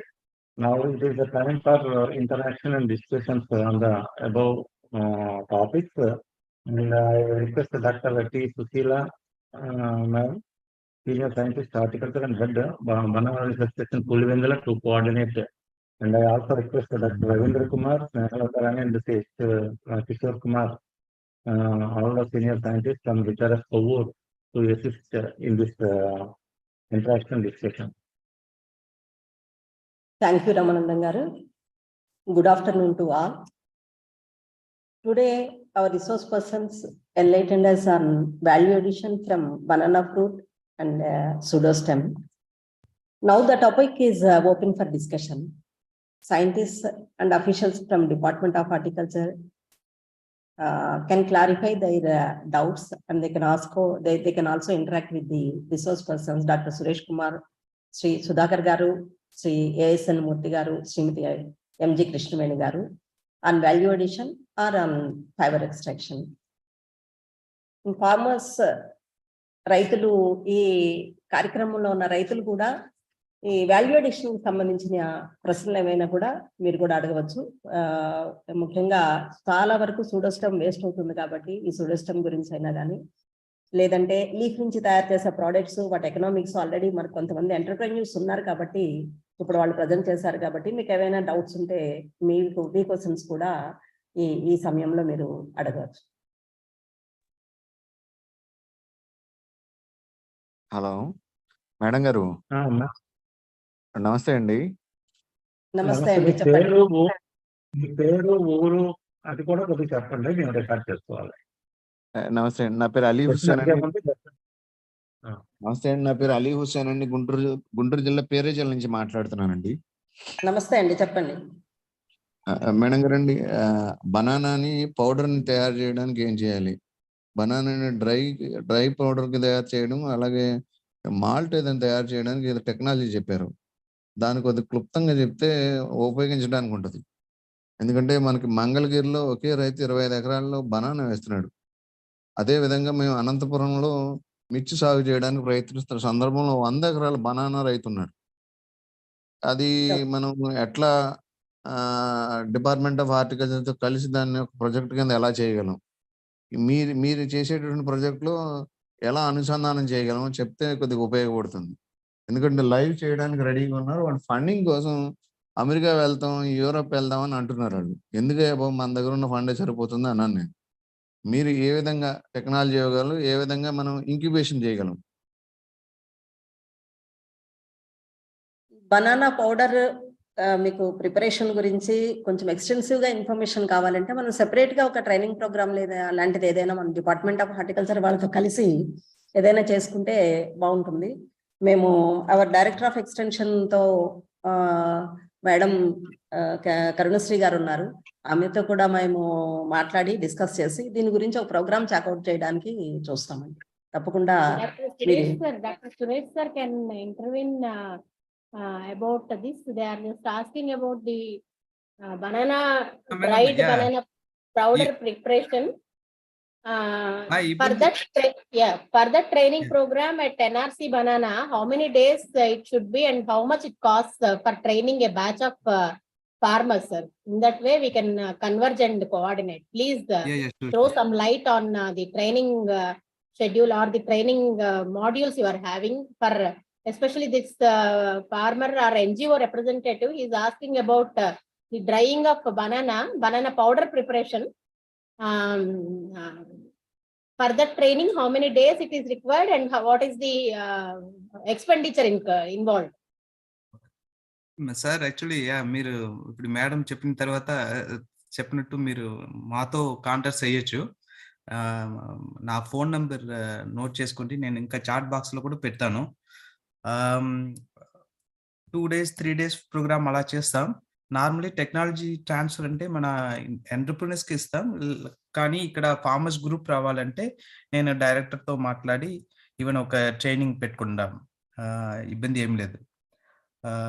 నా నంబర్ పెడతాను, దాంట్లో మీరు తర్వాత కాల్ చేయండి సార్.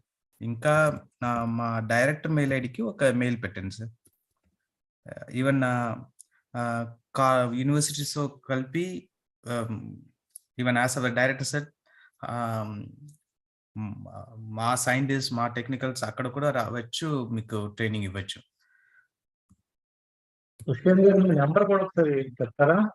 నేను చాట్ బాక్స్ లో పెట్టాను సార్. నంబర్ చాట్ బాక్స్ లో ఉంది, కావాల్సినటువంటి వాళ్ళు నోట్ చేసుకోండి, కాంటాక్ట్ చేయండి.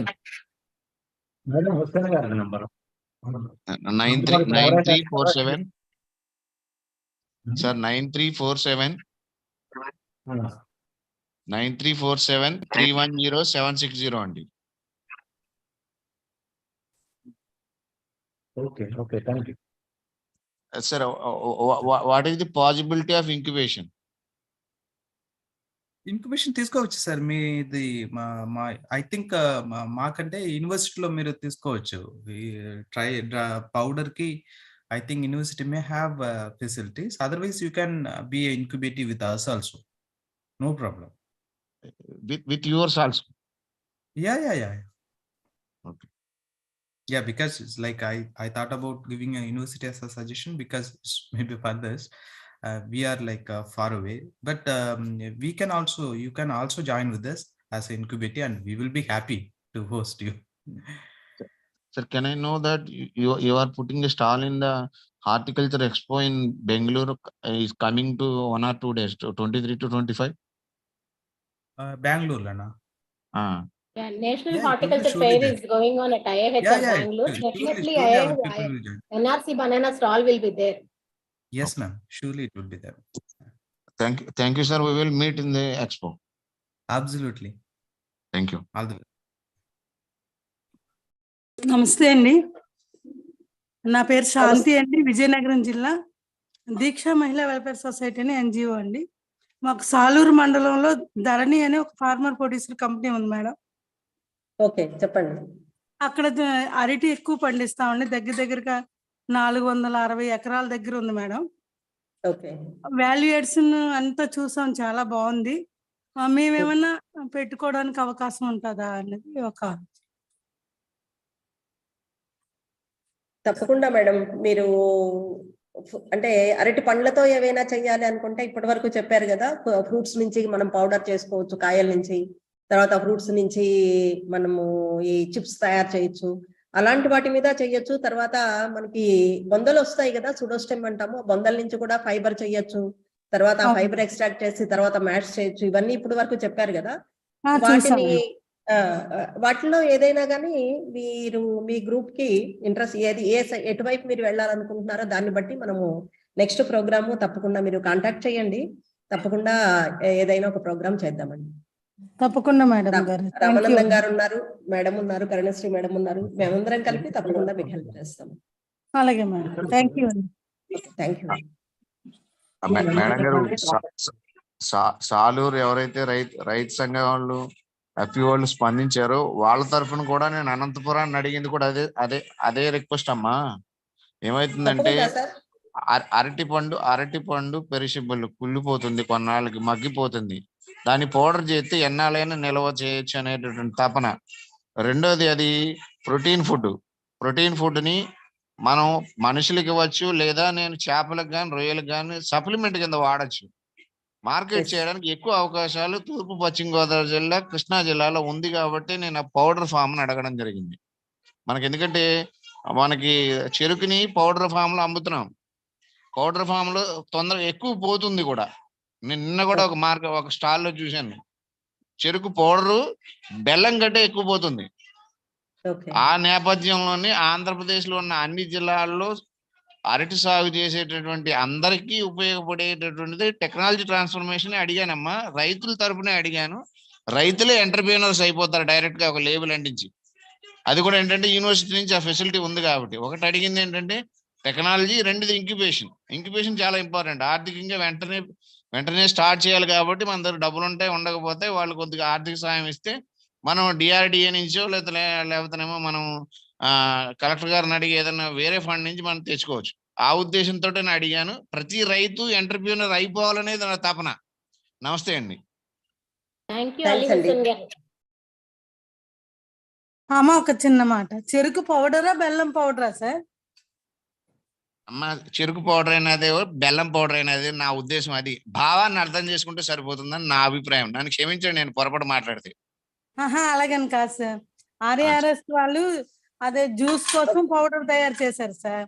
అలాంటిదా లేకపోతే బెల్లం పౌడరా అని? బెల్లం పౌడర్ శాంతి గారు దీని గురించి తర్వాత మీరు హుసేన్ గారి నంబర్ కావాలంటే ఇస్తాము, మీరు తర్వాత డిస్కస్ చేద్దరు. కానీ ప్రస్తుతం ఇప్పుడు అరటి మీద మనకి ఏదన్నా రైతులకు ఏమైనా సందేహాలు ఉంటే ఎంటర్ప్రెన్యూర్షిప్ చేయడానికి కానీ వాల్యూ అడిషన్ కానీ దానికి సంబంధించిన ప్రశ్నలు మనం ఇక్కడ మాట్లాడితే బాగుంటుంది. చెప్పండి.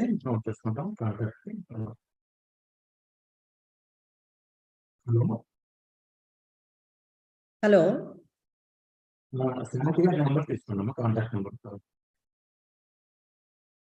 శాంతి గారి నంబర్ అండి.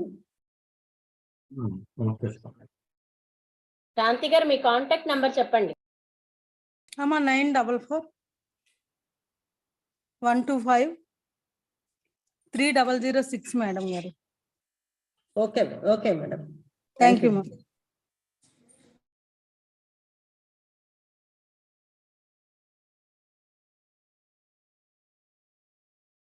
ఇంకెవరైనా ఇప్పటి వరకు జరిగిన టాపిక్ లో గనక సందేహాలు ఉంటే గనక మీరు అడగచ్చు. సుధాకర్ గారు, ఇప్పుడు మనకి బనానా ఫైబర్ ఎక్స్ట్రాక్షన్ గురించి మనకు తెలుసు. కేవీకే నుంచి మొదటిసారి మీరు చాలా చక్కటి కార్యక్రమాలు ఇవి మనం టేకప్ చేయడం, ఈ ప్రాంత రైతులను ప్రోత్సహించడం, మహిళలను ప్రోత్సహించడం చాలా చూసాము. అంటే ఇప్పుడు ఉన్నటువంటి బనానా ఫైబర్ ఎక్స్ట్రాక్షన్ మెషినరీ మనకి ఇది వరకు గతంలో ఉన్నటువంటి మెషినరీలో ఉన్నటువంటి లోటుపాట్లని అధిగమించి ఉన్నటువంటి మోడల్స్ మీరు సజెస్ట్ చేసినట్టయితే కొంత ఈ మా డాక్టర్ వైఎస్ఆర్ హార్టికల్చర్ యూనివర్సిటీ కింద ఉన్నటువంటి 4 కేవీకేల ద్వారా అరటి ఉన్నటువంటి జిల్లాల్లో కడపలో ప్రత్యేకించి ఒనిపెంట కేవీకే ఉంది. తూర్పుగోదావరి జిల్లాలో రంపచోడవరం పందిరిమామిడిలో ఉంది. అలాగే పశ్చిమ గోదావరి జిల్లాలో వెంకటరామన్నగూడెంలో 4 కేవీకేలు పనిచేస్తున్నాయి కాబట్టి దీనికి సంబంధించినటువంటి మెషినరీ మోడల్స్ మీరు అంటే ఇప్పుడు గతంలో చూసాం చాలా మెషినరీ, అందులో ఉన్నటువంటి లోటుపాట్లను అధిగమించి మనకి మెషినరీ అందుబాటులో ఉంది అని అంటే దయచేసి ఆ కాంటాక్ట్ డీటెయిల్స్ నేను మిమ్మల్ని కాంటాక్ట్ చేస్తాను. మీ నంబర్ కూడా నోట్ చేసుకున్నాను. మాకు ఇచ్చినట్టయితే మేము కేవీకేల ద్వారా కొంతమందిని మహిళా గ్రూప్లను కానివ్వండి, ఎఫ్పిఓలను కానివ్వండి ప్రోత్సహించడానికి కొంత వెసులుబాటు ఉంటుంది. అలాగే I request Suresh sir also, especially we receive more queries about banana fibre extraction sir. I'll contact you. Please provide us the machinery suppliers so that small units can be established through KVKs. Yeah, surely, ma'am. I mean, because there is a lot of developments happened. So depending on the budget, previous machinery, what we have seen is there are some of the problems while feeding or the extraction of the fiber and the quality of the fiber and the removal of the pulp and all those things. So now a lot of technological advancements has been gone into that, and we'll be looking forward to see some of the yes, ma'am, I will share machinery sources so that we can take up under so maybe different even programs are there. Our tribal supply, SCSP, and the other entrepreneurship development programs we are doing through KVKs. That we can do so. Ma'am, good afternoon, ma'am. This is Lakshmi Priya from KVK Identipalli. Sir actual గా మాకు ఇక్కడ 3-4 mandals banana ఎక్కువ cultivate చేస్తున్నారు ma'am. Even మేము Sudhakar sir తో కూడా collaborate అయ్యి fibre extraction units పెట్టించాలని చూసాము. బట్ సురేష్ గారు చాలా బాగా చెప్పారు. కాకపోతే there is a problem with marketing of banana fibre ma'am. మేము లాస్ట్ ఇయర్ ఇనిషియేట్ చేసాము, కాకపోతే ఈ మార్కెటింగ్ డిఫికల్టీస్ వల్ల కొంచెం హోల్డ్ చేసాము మ్యామ్.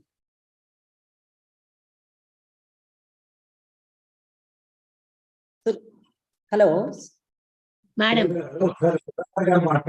Hello madam. Yes madam. Lakshmipriya గారు, మీ క్వశ్చన్ కి సుధాకర్ గారు కానీ లేదంటే సురేష్ గారు కానీ ప్రజెంట్ మార్కెటింగ్ ఎలా ఉంది అన్నది, అంటే ఆ ఎవెన్యూస్ కానీ కొంచెం ఉమెన్ గ్రూప్స్ అయితే యాక్టివ్ ఉన్నారు మ్యామ్. ఉమెన్ గ్రూప్స్ యాక్టివ్ ఉన్నారు, చేస్తామంటున్నారు. We tried with doctor Sudhakar గారు. బట్ యాక్చువల్ గా ఆ విలేజ్ లో బిఫోర్ మా ఇంటర్వెన్షన్ కన్నా అంతకు ముందు చేశారంట ma'am. But due to lack of marketing tie up and all they themselves have dropped. మేము మళ్ళీ లాస్ట్ ఇయర్ మేము ఒక ట్రైనింగ్ ఒకటి హార్టికల్చర్ ఆఫీసర్ గారితో కొలాబరేట్ అయ్యి చేసాము. But this was the problem they expressed ma'am. అందుకనేసి ఇది మంచి ప్లాట్ఫామ్ అనిపించింది, అందుకే నేను కూడా జాయిన్ అయ్యి ఇవన్నీ కూడా వినడం జరిగింది. కొంచెం అట్లా ఏమన్నా ఇంటర్వెన్షన్స్ ఉన్నా, ఐ మీన్ ఎక్కడికన్నా టైఅప్ ఉంటుందా అట్లాగే ఏమన్నా కానీ షేర్ చేసుకోగలిగితే మేము మా ఉమెన్ గ్రూప్స్ తో షేర్ చేసుకుంటాం ma'am.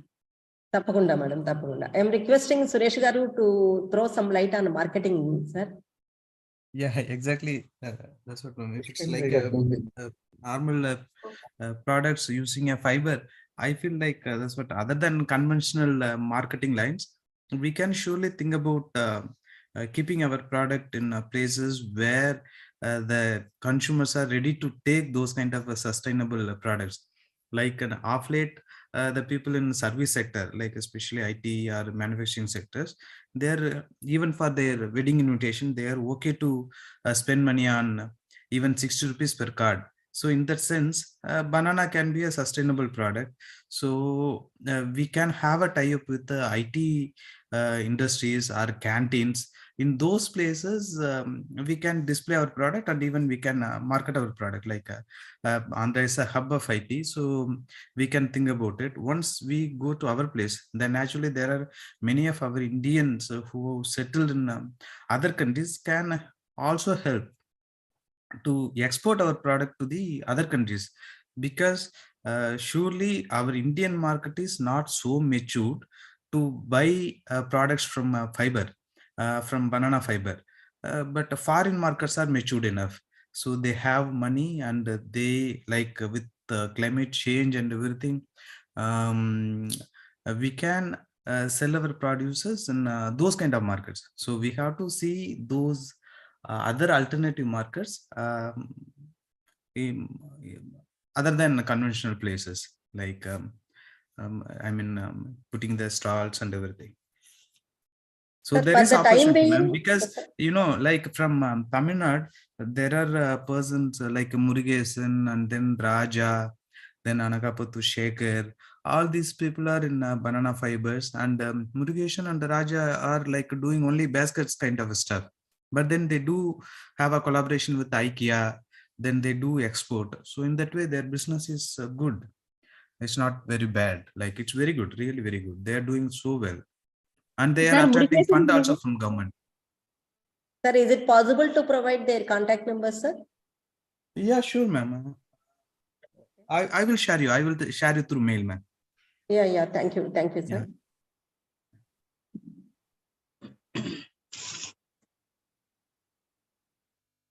Good afternoon, ma'am. I'm Prashanti from KVK Uttur, ma'am.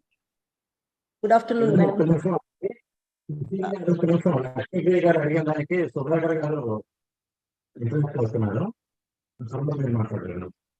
Okay, sir. Yes, Sudhakar garu, please. Lakshmi Priya garu. Hello. Sir. Lakshmi Priya garu. ఒకటండి మార్కెటింగ్ అనేది అసలు ఎటువంటి ప్రాబ్లం లేదండి. ఇప్పుడు మీరు ఇప్పుడు జనరల్ గా ఏంటంటే ఒక ఎంటర్ప్రెన్యూర్ కి బనానా ఫైబర్ చేయాలంటే కష్టం, కానీ అదే ఒక ఫార్మర్ గాని లేకపోతే ఒక ఉమెన్ గ్రూప్స్ గాని వాటిని టేకప్ చేసేటప్పుడు చాలా ఈజీగా ఉంటుంది. పోతే ఒకటి, ఇప్పుడు ఈ మీడియేటర్స్ ని ఎప్పుడైతే మనం మధ్యలో పెట్టుకుంటామో వాళ్ళు ఫైబర్ కాస్ట్ చాలా తక్కువ అడుగుతారు.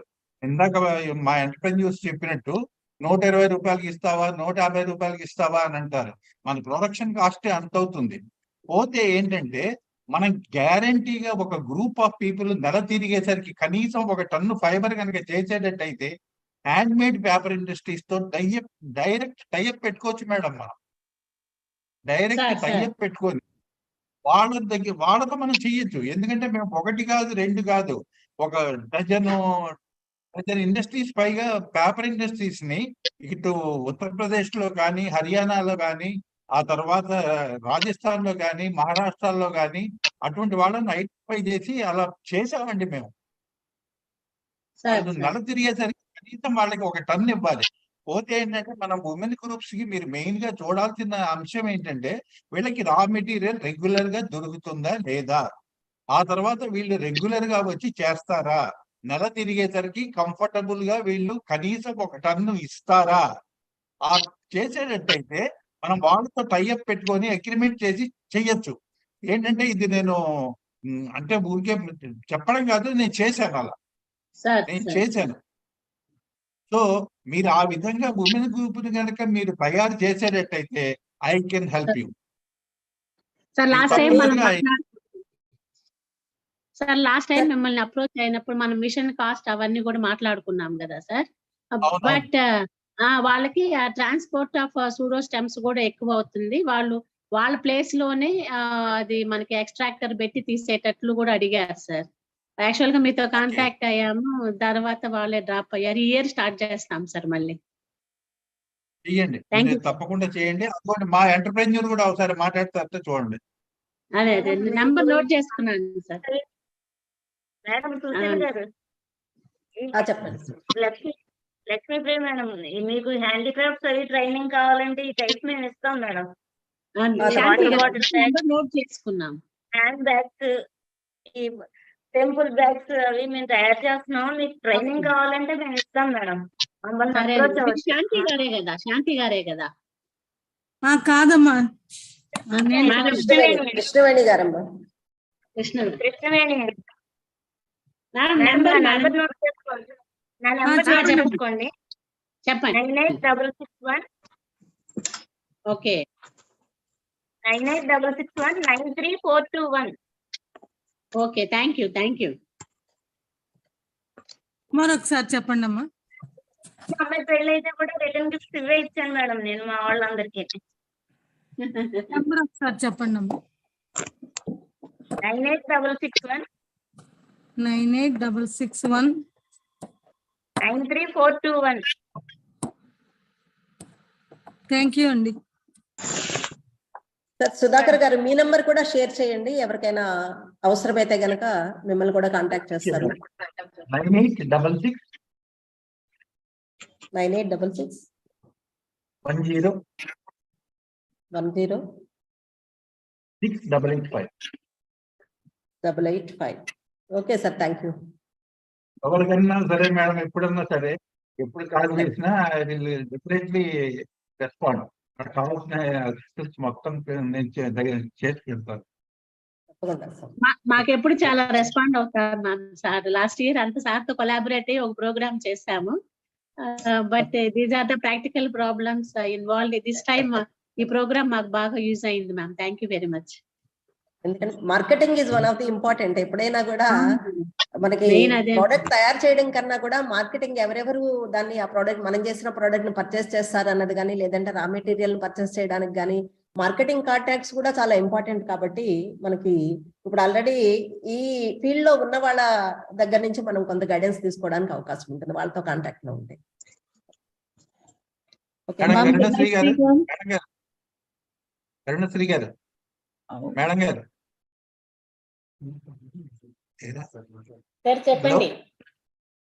గారు చెప్పండి. నమస్తే మేడం. ఏం లేదు, మీరు నిందాక మిషన్ గురించి అడిగారు. యాక్చువల్ గా మనం మిషన్ తయారు చేసినప్పుడు ఫస్ట్ 12 blades తో స్టార్ట్ చేశాం మేడం, 12 blades తో. ఆ తర్వాత in due course of time అది 24 blades అని, 27 blades అని, ఫైనల్ గా 27 blades కి తీసుకొచ్చి, ఆ తర్వాత దాని ఆర్పిఎం ని అవి అడ్జస్ట్ చేసి ఫైనల్ గా 2018 లో మేడం స్టాండర్డైజ్ చేసేసాం టెక్నిక్.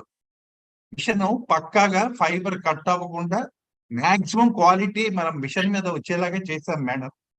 మన మిషన్ ఉంది, ఆ తర్వాత అవుట్ సైడర్స్ వాళ్ళ మిషన్స్ కూడా ఉన్నాయి. ఆ డీటెయిల్స్ అన్ని కూడా నేను మీకు పంపిస్తాను. సో దాంట్లో మీకు నచ్చిన ఆ మిషన్స్ తీసుకొని మీరు డెఫినెట్ గా అది ఉమెన్ గ్రూప్స్ కి చేయొచ్చు మేడం. ఉమెన్ గ్రూప్స్ కి బాగుంటుంది. వాట్సాప్ లో మెసేజ్ చేస్తాను సార్. సో ఇమీడియట్ గా మీరు నాకు షేర్ చేయండి. We can take up that. Thank you madam. Sir average cost ఎంత పడుతుంది సార్ ఈ fibre extraction machine cost? 1 lakh నుంచి 1.25 lakhs దాకా ఉంది మేడం. ఓకే, 1 lakh నుంచి 1.25 lakhs.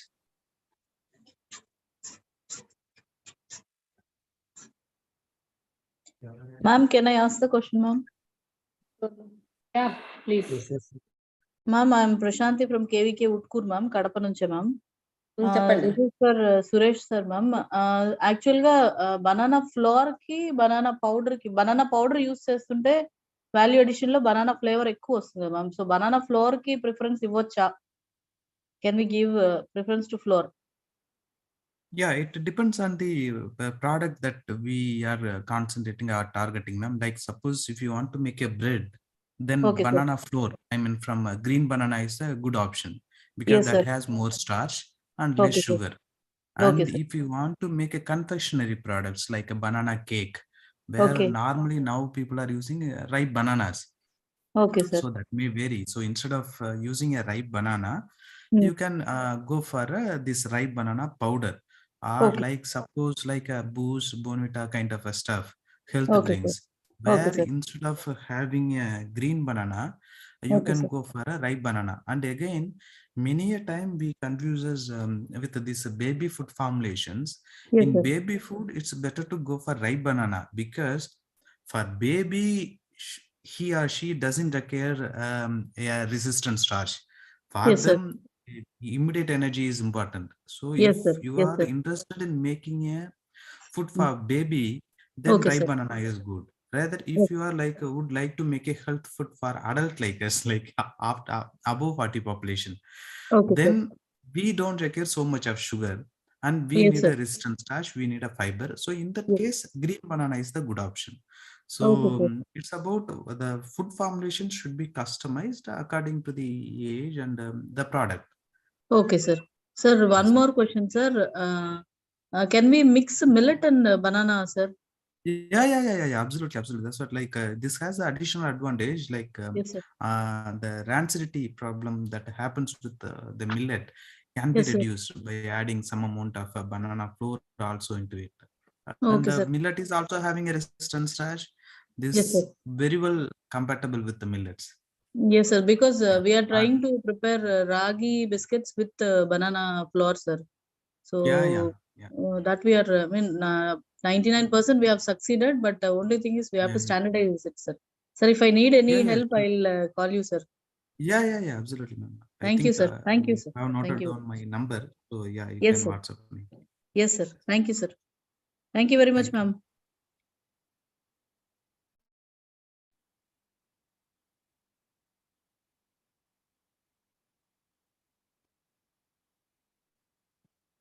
Any questions from Ma'am, scientists or? Yeah. ma'am, small submission. మేము ఒక SHG group అట్లా ఫామ్ చేస్తే సురేష్ సార్ వాళ్ళు అట్లా ట్రైనింగ్స్ ఇస్తారా ma'am? Technology transfer like preparation of banana powder వాటి మీద. ఇస్తాం ma'am. Okay sir, okay sir. ఎంతమంది ఉండాలి సార్ పర్ గ్రూప్? ఏమీ లేదు, ఈవెన్ రెండు ఇంట్రెస్టెడ్ ఉమెన్ ఐడెంటిఫై చేస్తున్నాం sir.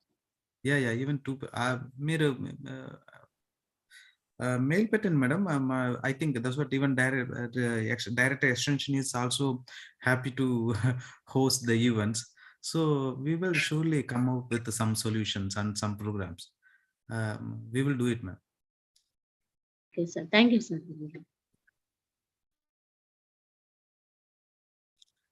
Because many times for self-help groups, the money will be the problem. So I think the department can also help. Even university may not have fund, but then department has money for through their Atma program, so they can fund these kind of trainings. Okay sir, okay sir. Last year also we have initiated this program under Atma funds only sir, with the help of Atma funds only. Yeah. Okay sir, thank you sir. Thank you. Okay, thank you, sir. Now, if there are no questions, let us move to next vote of thanks, sir.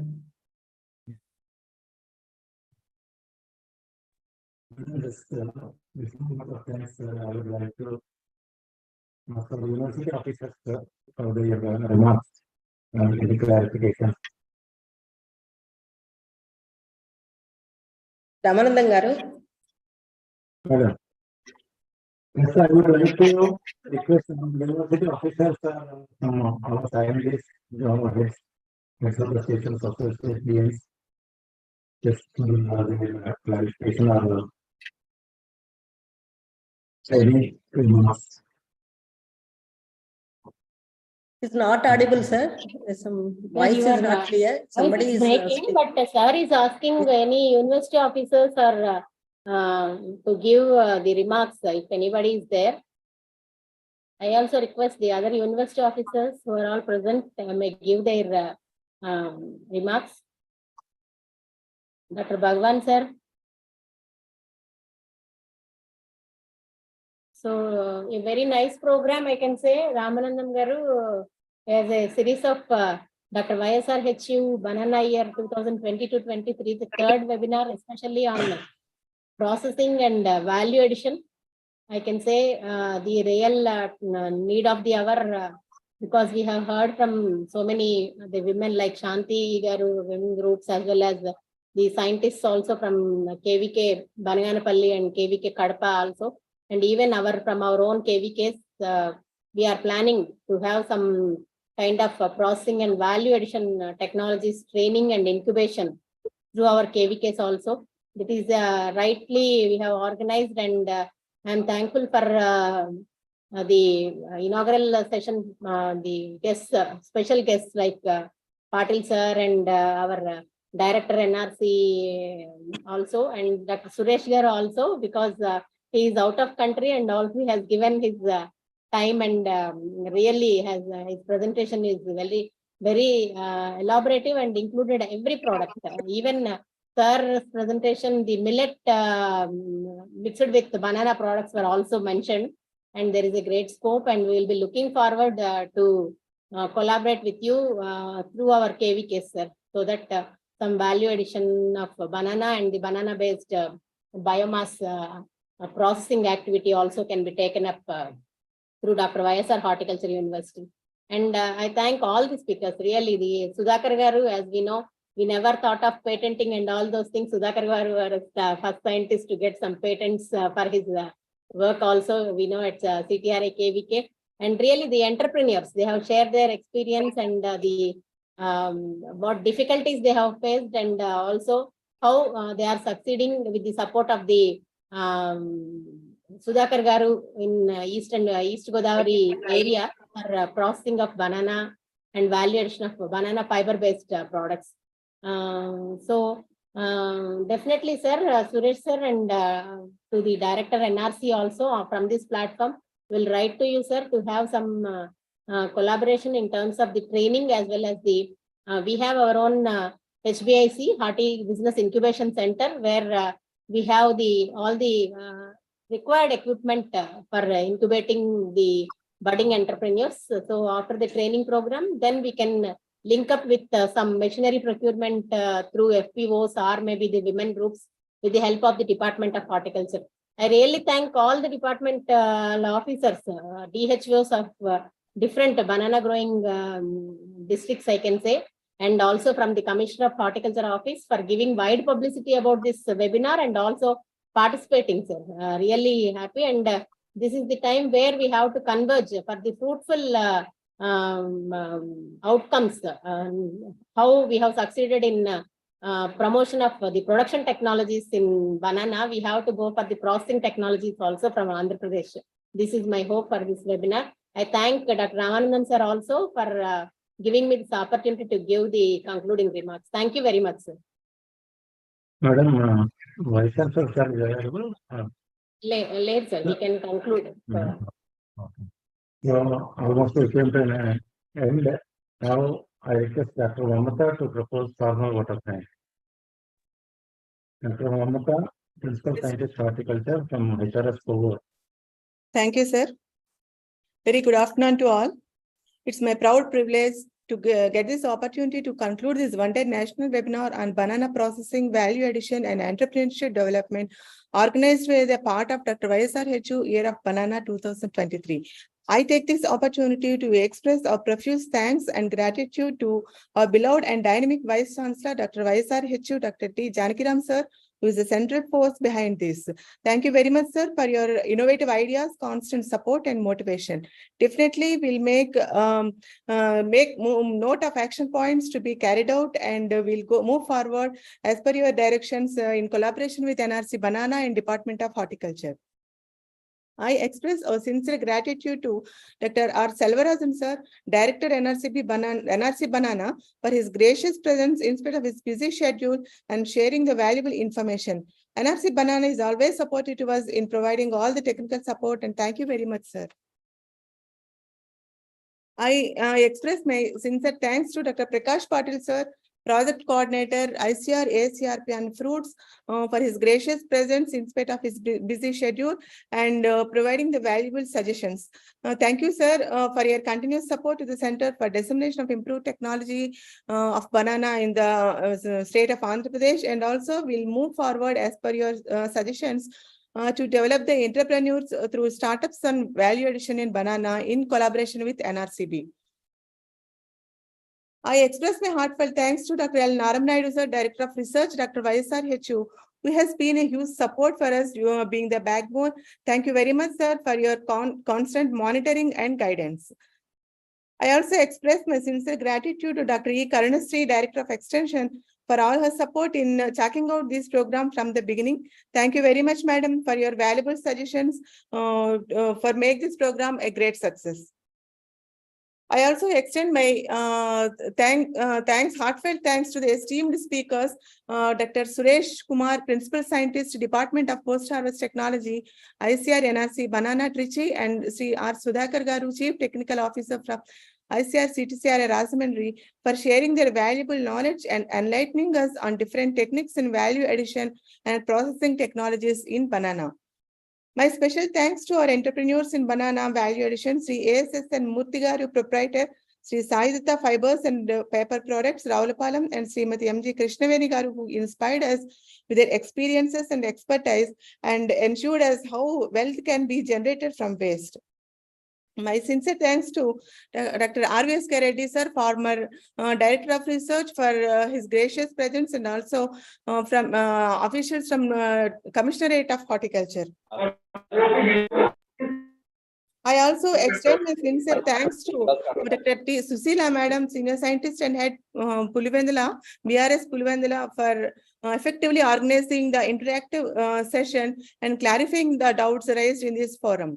And also, I thank all the officials from Department of Horticulture, District Horticulture Officers and Horticulture Officers, VHS, from different districts across the state. And my sincere thanks to Dr. Mayuri, Technical Officer, to Director of Extension and other technical staff from Office of the Director of Extension for helping in preparation of this program and also the flyers. I extend my thanks to all the participants and other officials who have attended this program. And not but last the least, very big thanks to all the participants who has joined and actively involved in this program. Thank you one and all, and this program ends now. Thank you very much. Thank you very much, sir, Prakash Patil, sir, for your patience sitting from the beginning to the end. Thank you very much. On behalf of Dr. YSR Horticulture University, thank you very much, sir. Patil sir being with us, and Dr. Suresh sir, and convey our regards to the director sir also. Thank you. Now we will end the